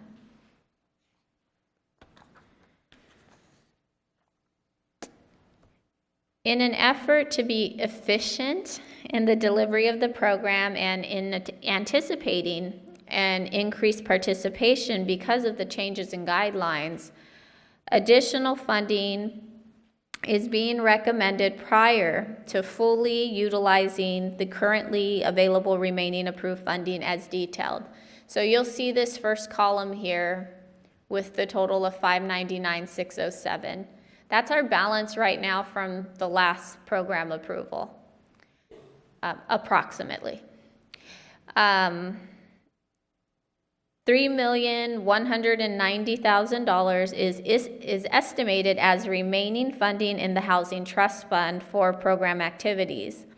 The additional requested funding of $1,440,000 in this second column accounts for 45% of the total available resources held in the Lompoc Affordable Housing Trust Fund. The balance after utilizing all funds would be $1,750,000. And what that means is the Lompoc just a reminder, I'm sure you all remember this, but the Lompoc Affordable Housing Trust Fund can be used for our homebuyer assistance program or to assist outside agencies who want to come to Lompoc and develop affordable housing. So if you had a rental developer who wanted to build a big rental development, they could come in and request those funds. So there's still a little bit there for that. So when you look at the third column, you'll see total resulting funding. So this is like my basis of where I know how many more loans I should be able to get. I should be able to get at least 28 loans and 28 grants. I should be able to cover some staffing costs who in-house would have to start running this program. And then obviously, we're gonna wanna do some more outreach. We have to do some education on that HUD training and any additional software costs. It's kind of a rough estimate there with the 10,000 because I really am not certain that I've captured everything that I might possibly need. But the nice thing is that money would stay in-house instead of going to a consultant to do it.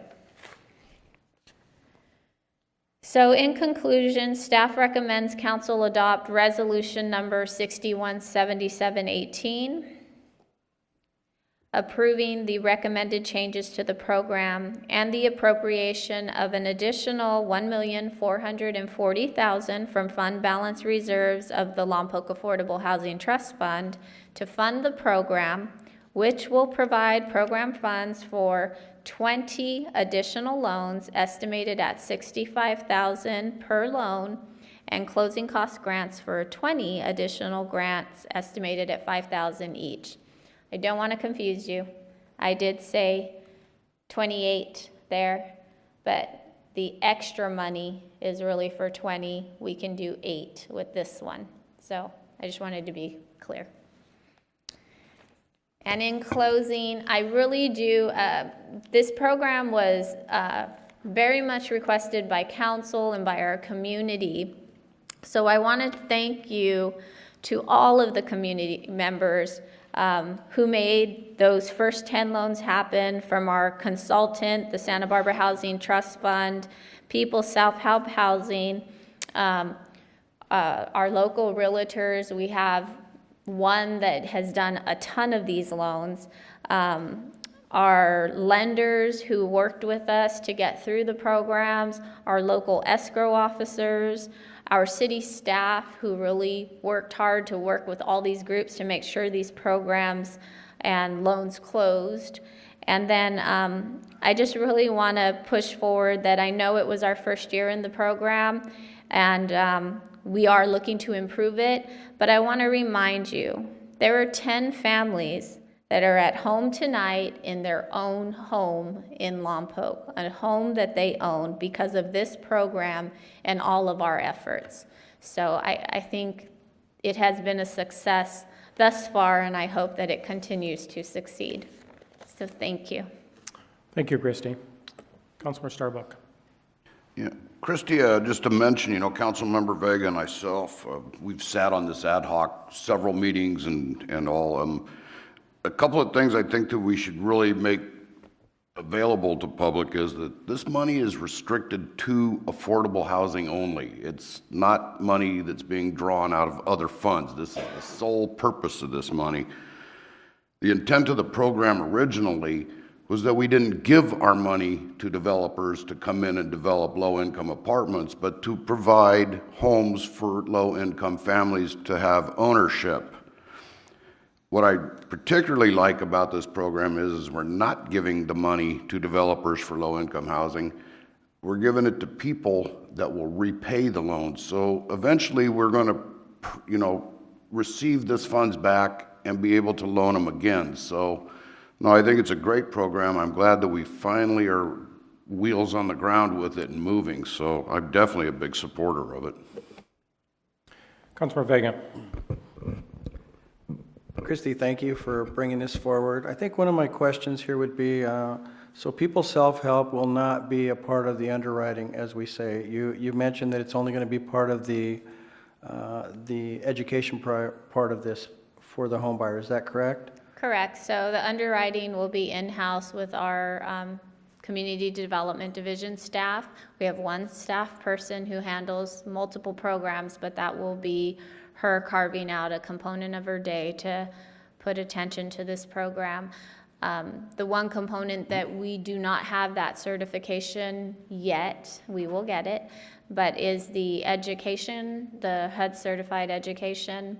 So I don't believe it's very difficult to acquire that certification, but given the fact that it was just dropped in our lap recently and we don't want anything to fall through the cracks, we have talked to People's Self-Help Housing, and they said they will continue to allow, upon referral, any of our buyers to access their online site and get in there and get through the certification training until we get it on our own.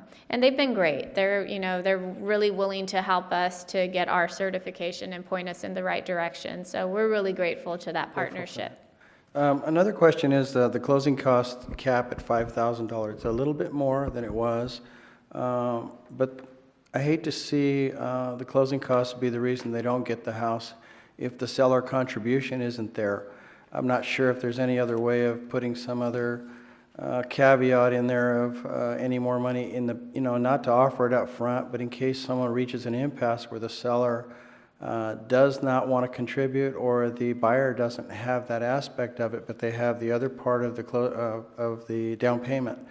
not sure if you have a response to that, okay? On whether or not, what if we're $1,500 off? I get it. We're increasing it, but it seems like we could do a little bit better if we needed to, or I'm not sure if you have that little gray area to work with if somebody reaches an impasse there in the negotiating part of it. We will be operating within the constraints of these approved limitations. So if the limit is 5,000, the limit is 5,000. So if someone is short, needs 2,000, they may need to go to their realtor and say, cut some of your cost. Give me a little help. Well, thank you so much. Anyway, the other question is, yeah, but we can also expand on that if we needed to. This is what it's proposed, but the other part of it is at 5,000. We actually could increase that to 6,500 if correct. If proposed, right? I'm not sure what that does to your numbers. This is a proposal, but for all of you, it takes around 3 to 3.5% for closing cost. Not sure if that's an issue or we just let this ride. And we let these people come up with the money that's needed, and if it's gift money or not. And the other question I have is a window of opportunity for any new lenders. We spoke about this, and I think that there are local lenders. I think what's happened here with People Self-Help, I think it was presented in a manner where they made it seem like it was too difficult for someone else to learn this program. And after seeing the actual loan documents and seeing what's happening with the city facilitating the underwriting and all this, I think we should open the window up again to the local lenders that want to participate in this program. These people are well versed in closing loans, and I think if there's only a couple of covenants that are a part of this and you guys are facilitating most of it, should be fairly simple. I have been approached by about 3 lenders that would love to be involved. At first, it was presented in a way where they thought, well, everybody's only going to get one loan, so why do we go through the little training that's involved? And I think you guys are fully capable of providing that information to some lenders that might want to participate without participation from People Self-Help as far as our approval of our own lenders. Yeah, we will be starting outreach to the lender community, mainly to the ones that are already approved and not using the program. I've only had 2 lenders out of those 10 that are using the program, and I have 10 lenders approved. So I think what happens is a lot show interest so that they can kind of add it to their list of, hey, look what you can get if you come with me. But I think the way the program was structured before, it may have been a little bit more work than maybe some of them were interested in. You're working with a first-time home buyer who maybe needs a little more hand-holding. So I believe that our approach will be not to close the period, but to have it continuously open and continuously educate lenders. Okay. We don't want to limit anybody. I think these people are all sharp enough, Christy, to whenever we get an update on contracts and everything, to read them and actually adapt. I don't think it's a big deal. I think People Self-Help was presenting it in a way that was asking them to facilitate and asking them to approve everyone. So there was a fear factor that it was going to take too much time on the city's part or People Self-Help, and that's what ended up happening. So thank you so much. You're Appreciate welcome. it. Any other questions? Okay, we'll open this up for public comment.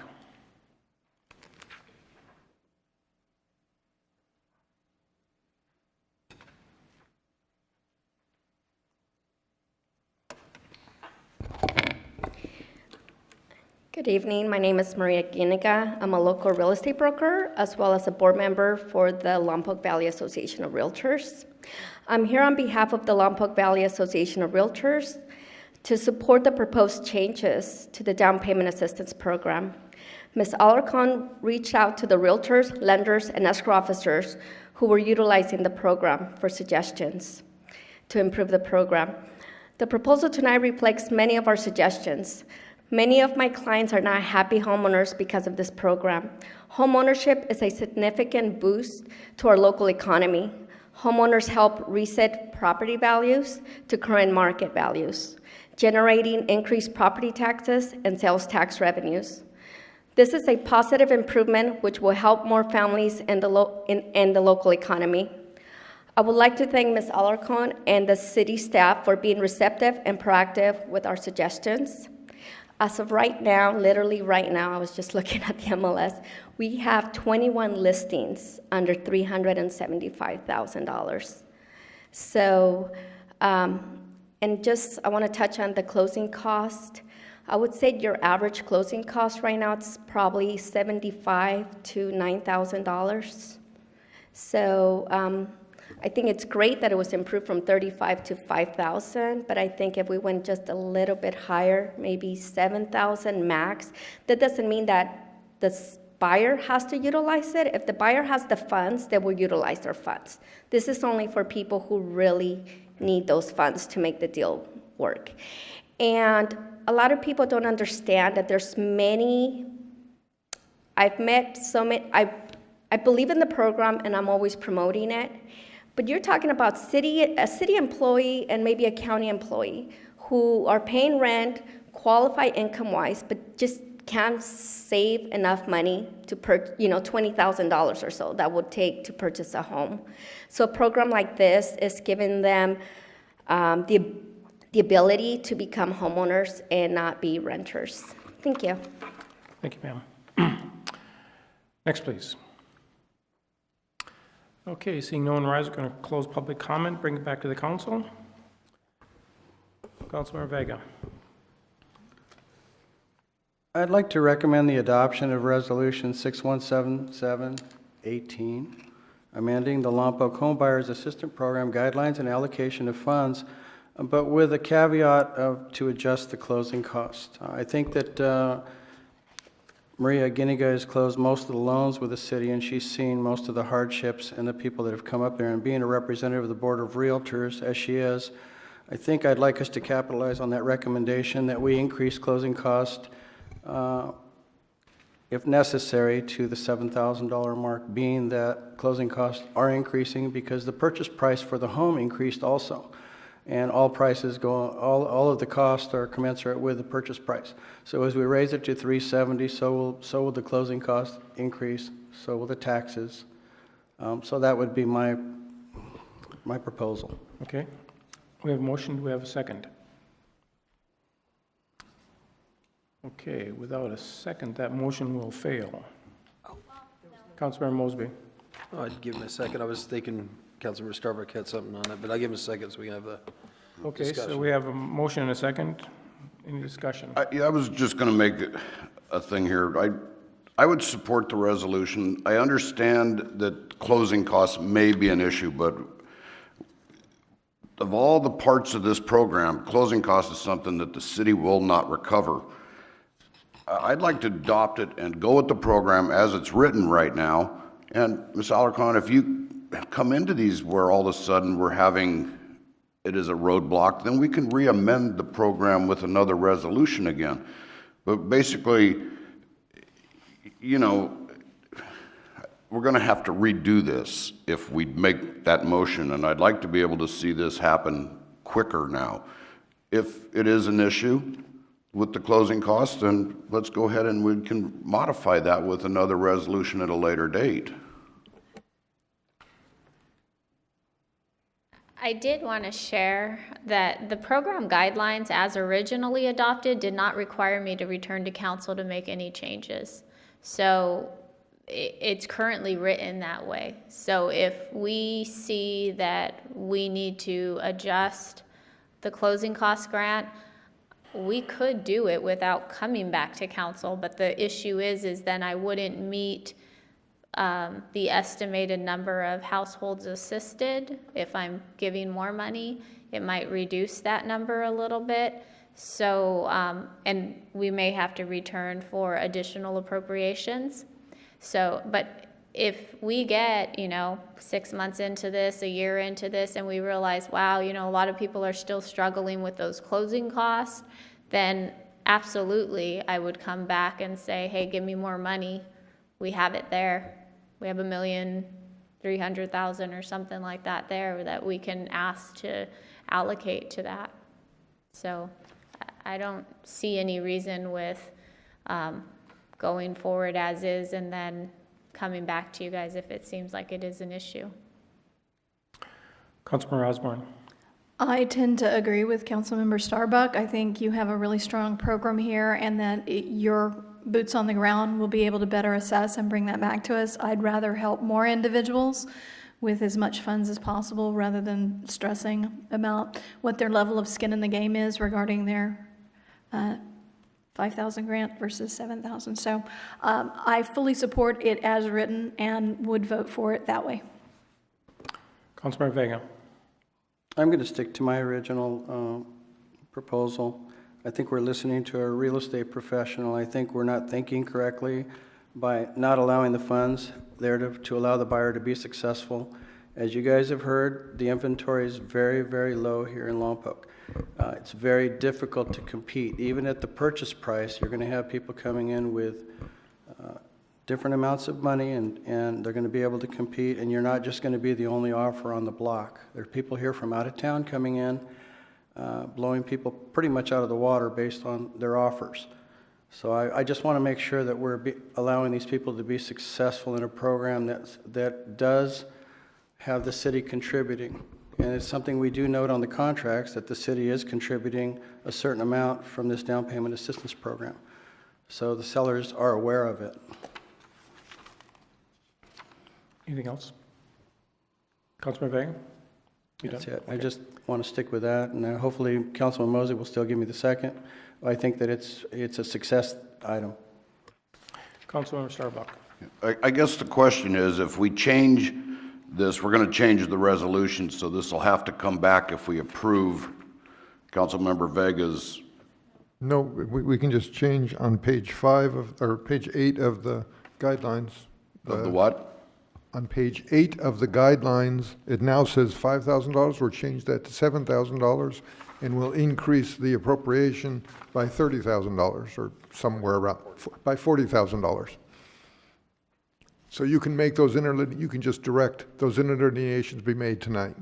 Okay. And again, if I may, Mr. Mayor. Councilor Vega.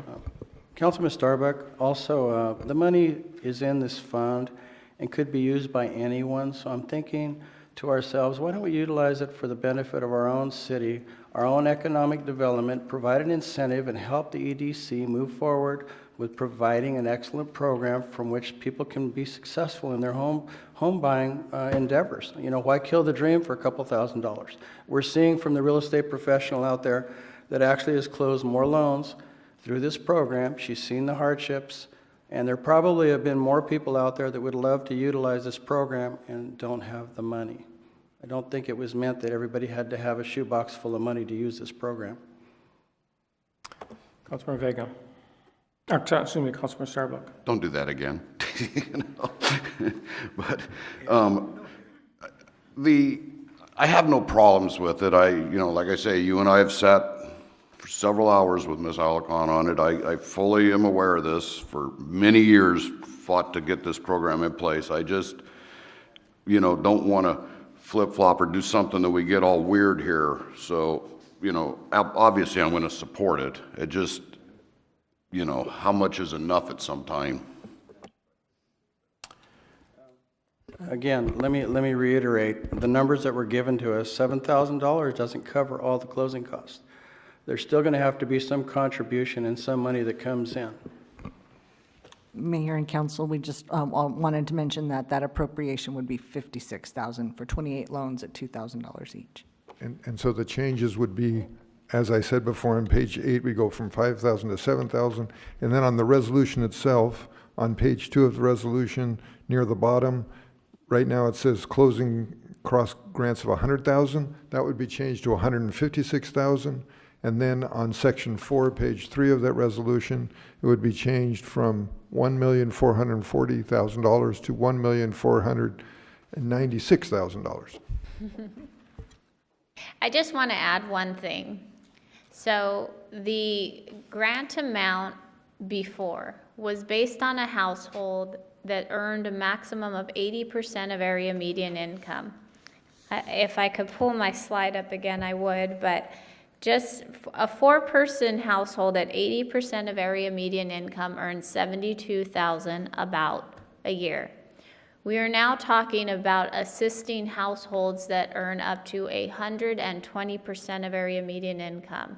So that means for a 4-person household, they're earning $92,500 a year. I don't know, the loan amount is important to increase because that amount we get back, we're earning interest on it, and the more buying power they have, they need a little more to get them to an affordable range.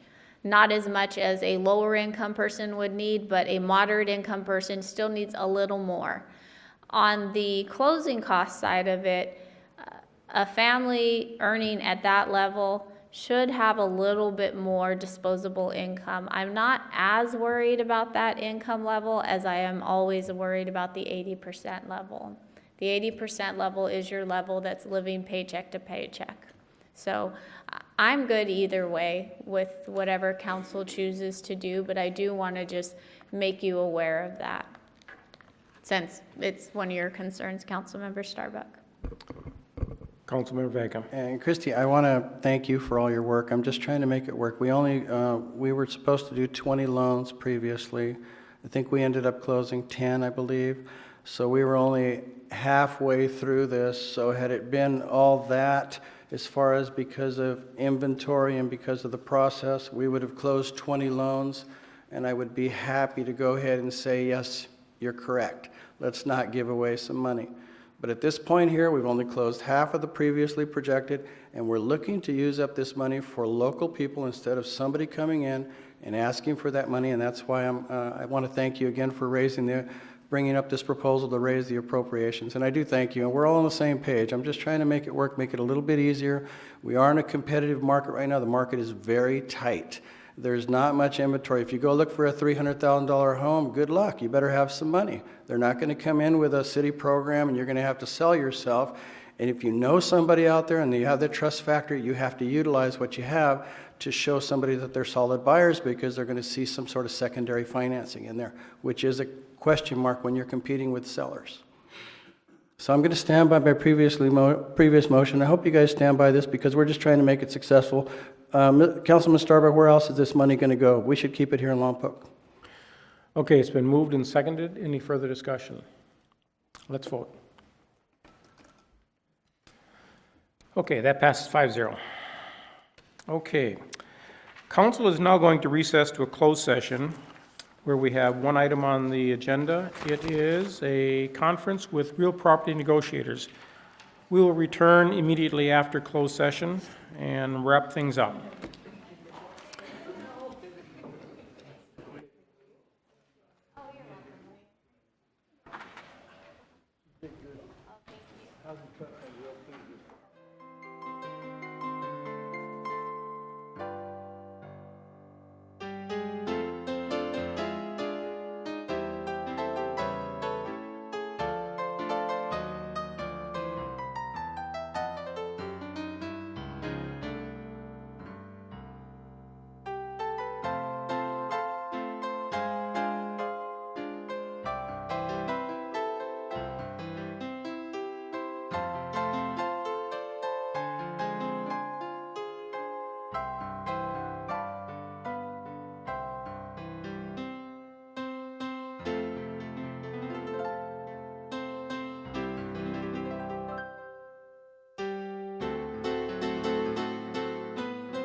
Okay, we are returning from our closed session.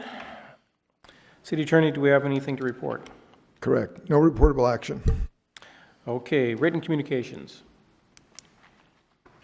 Nothing. Okay, nothing.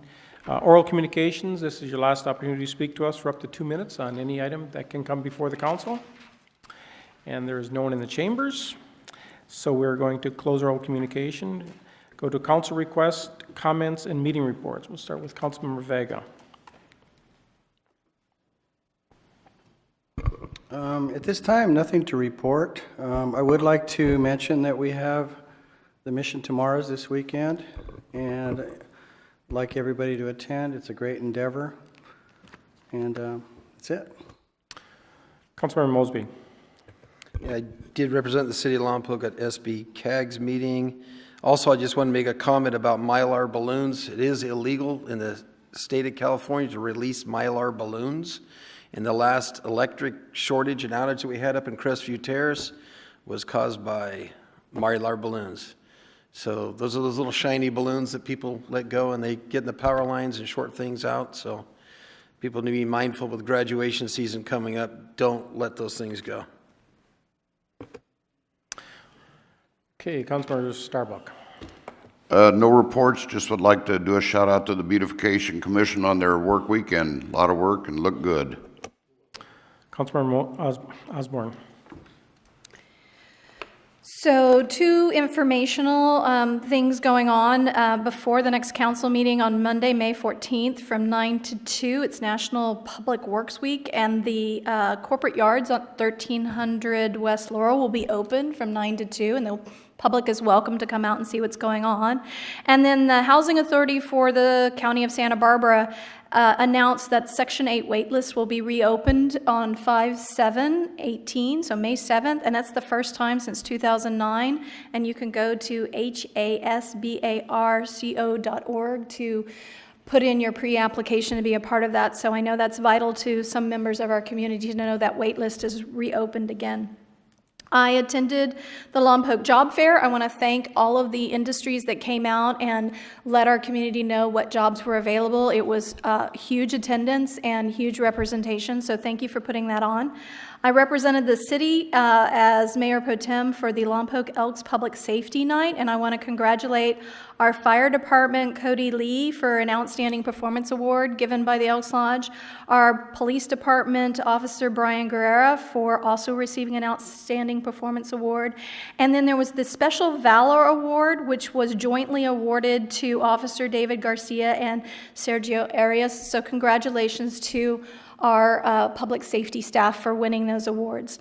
And then there are a couple of other events going on, but I think I'm running out of time and breath, and I want to save it for a council request.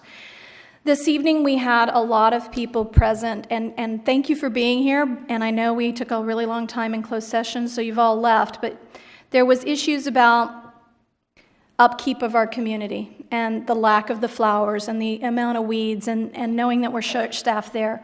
We have a lot in the community that are bearing the brunt of homeless crime and property crime and needing additional revenue to help support that.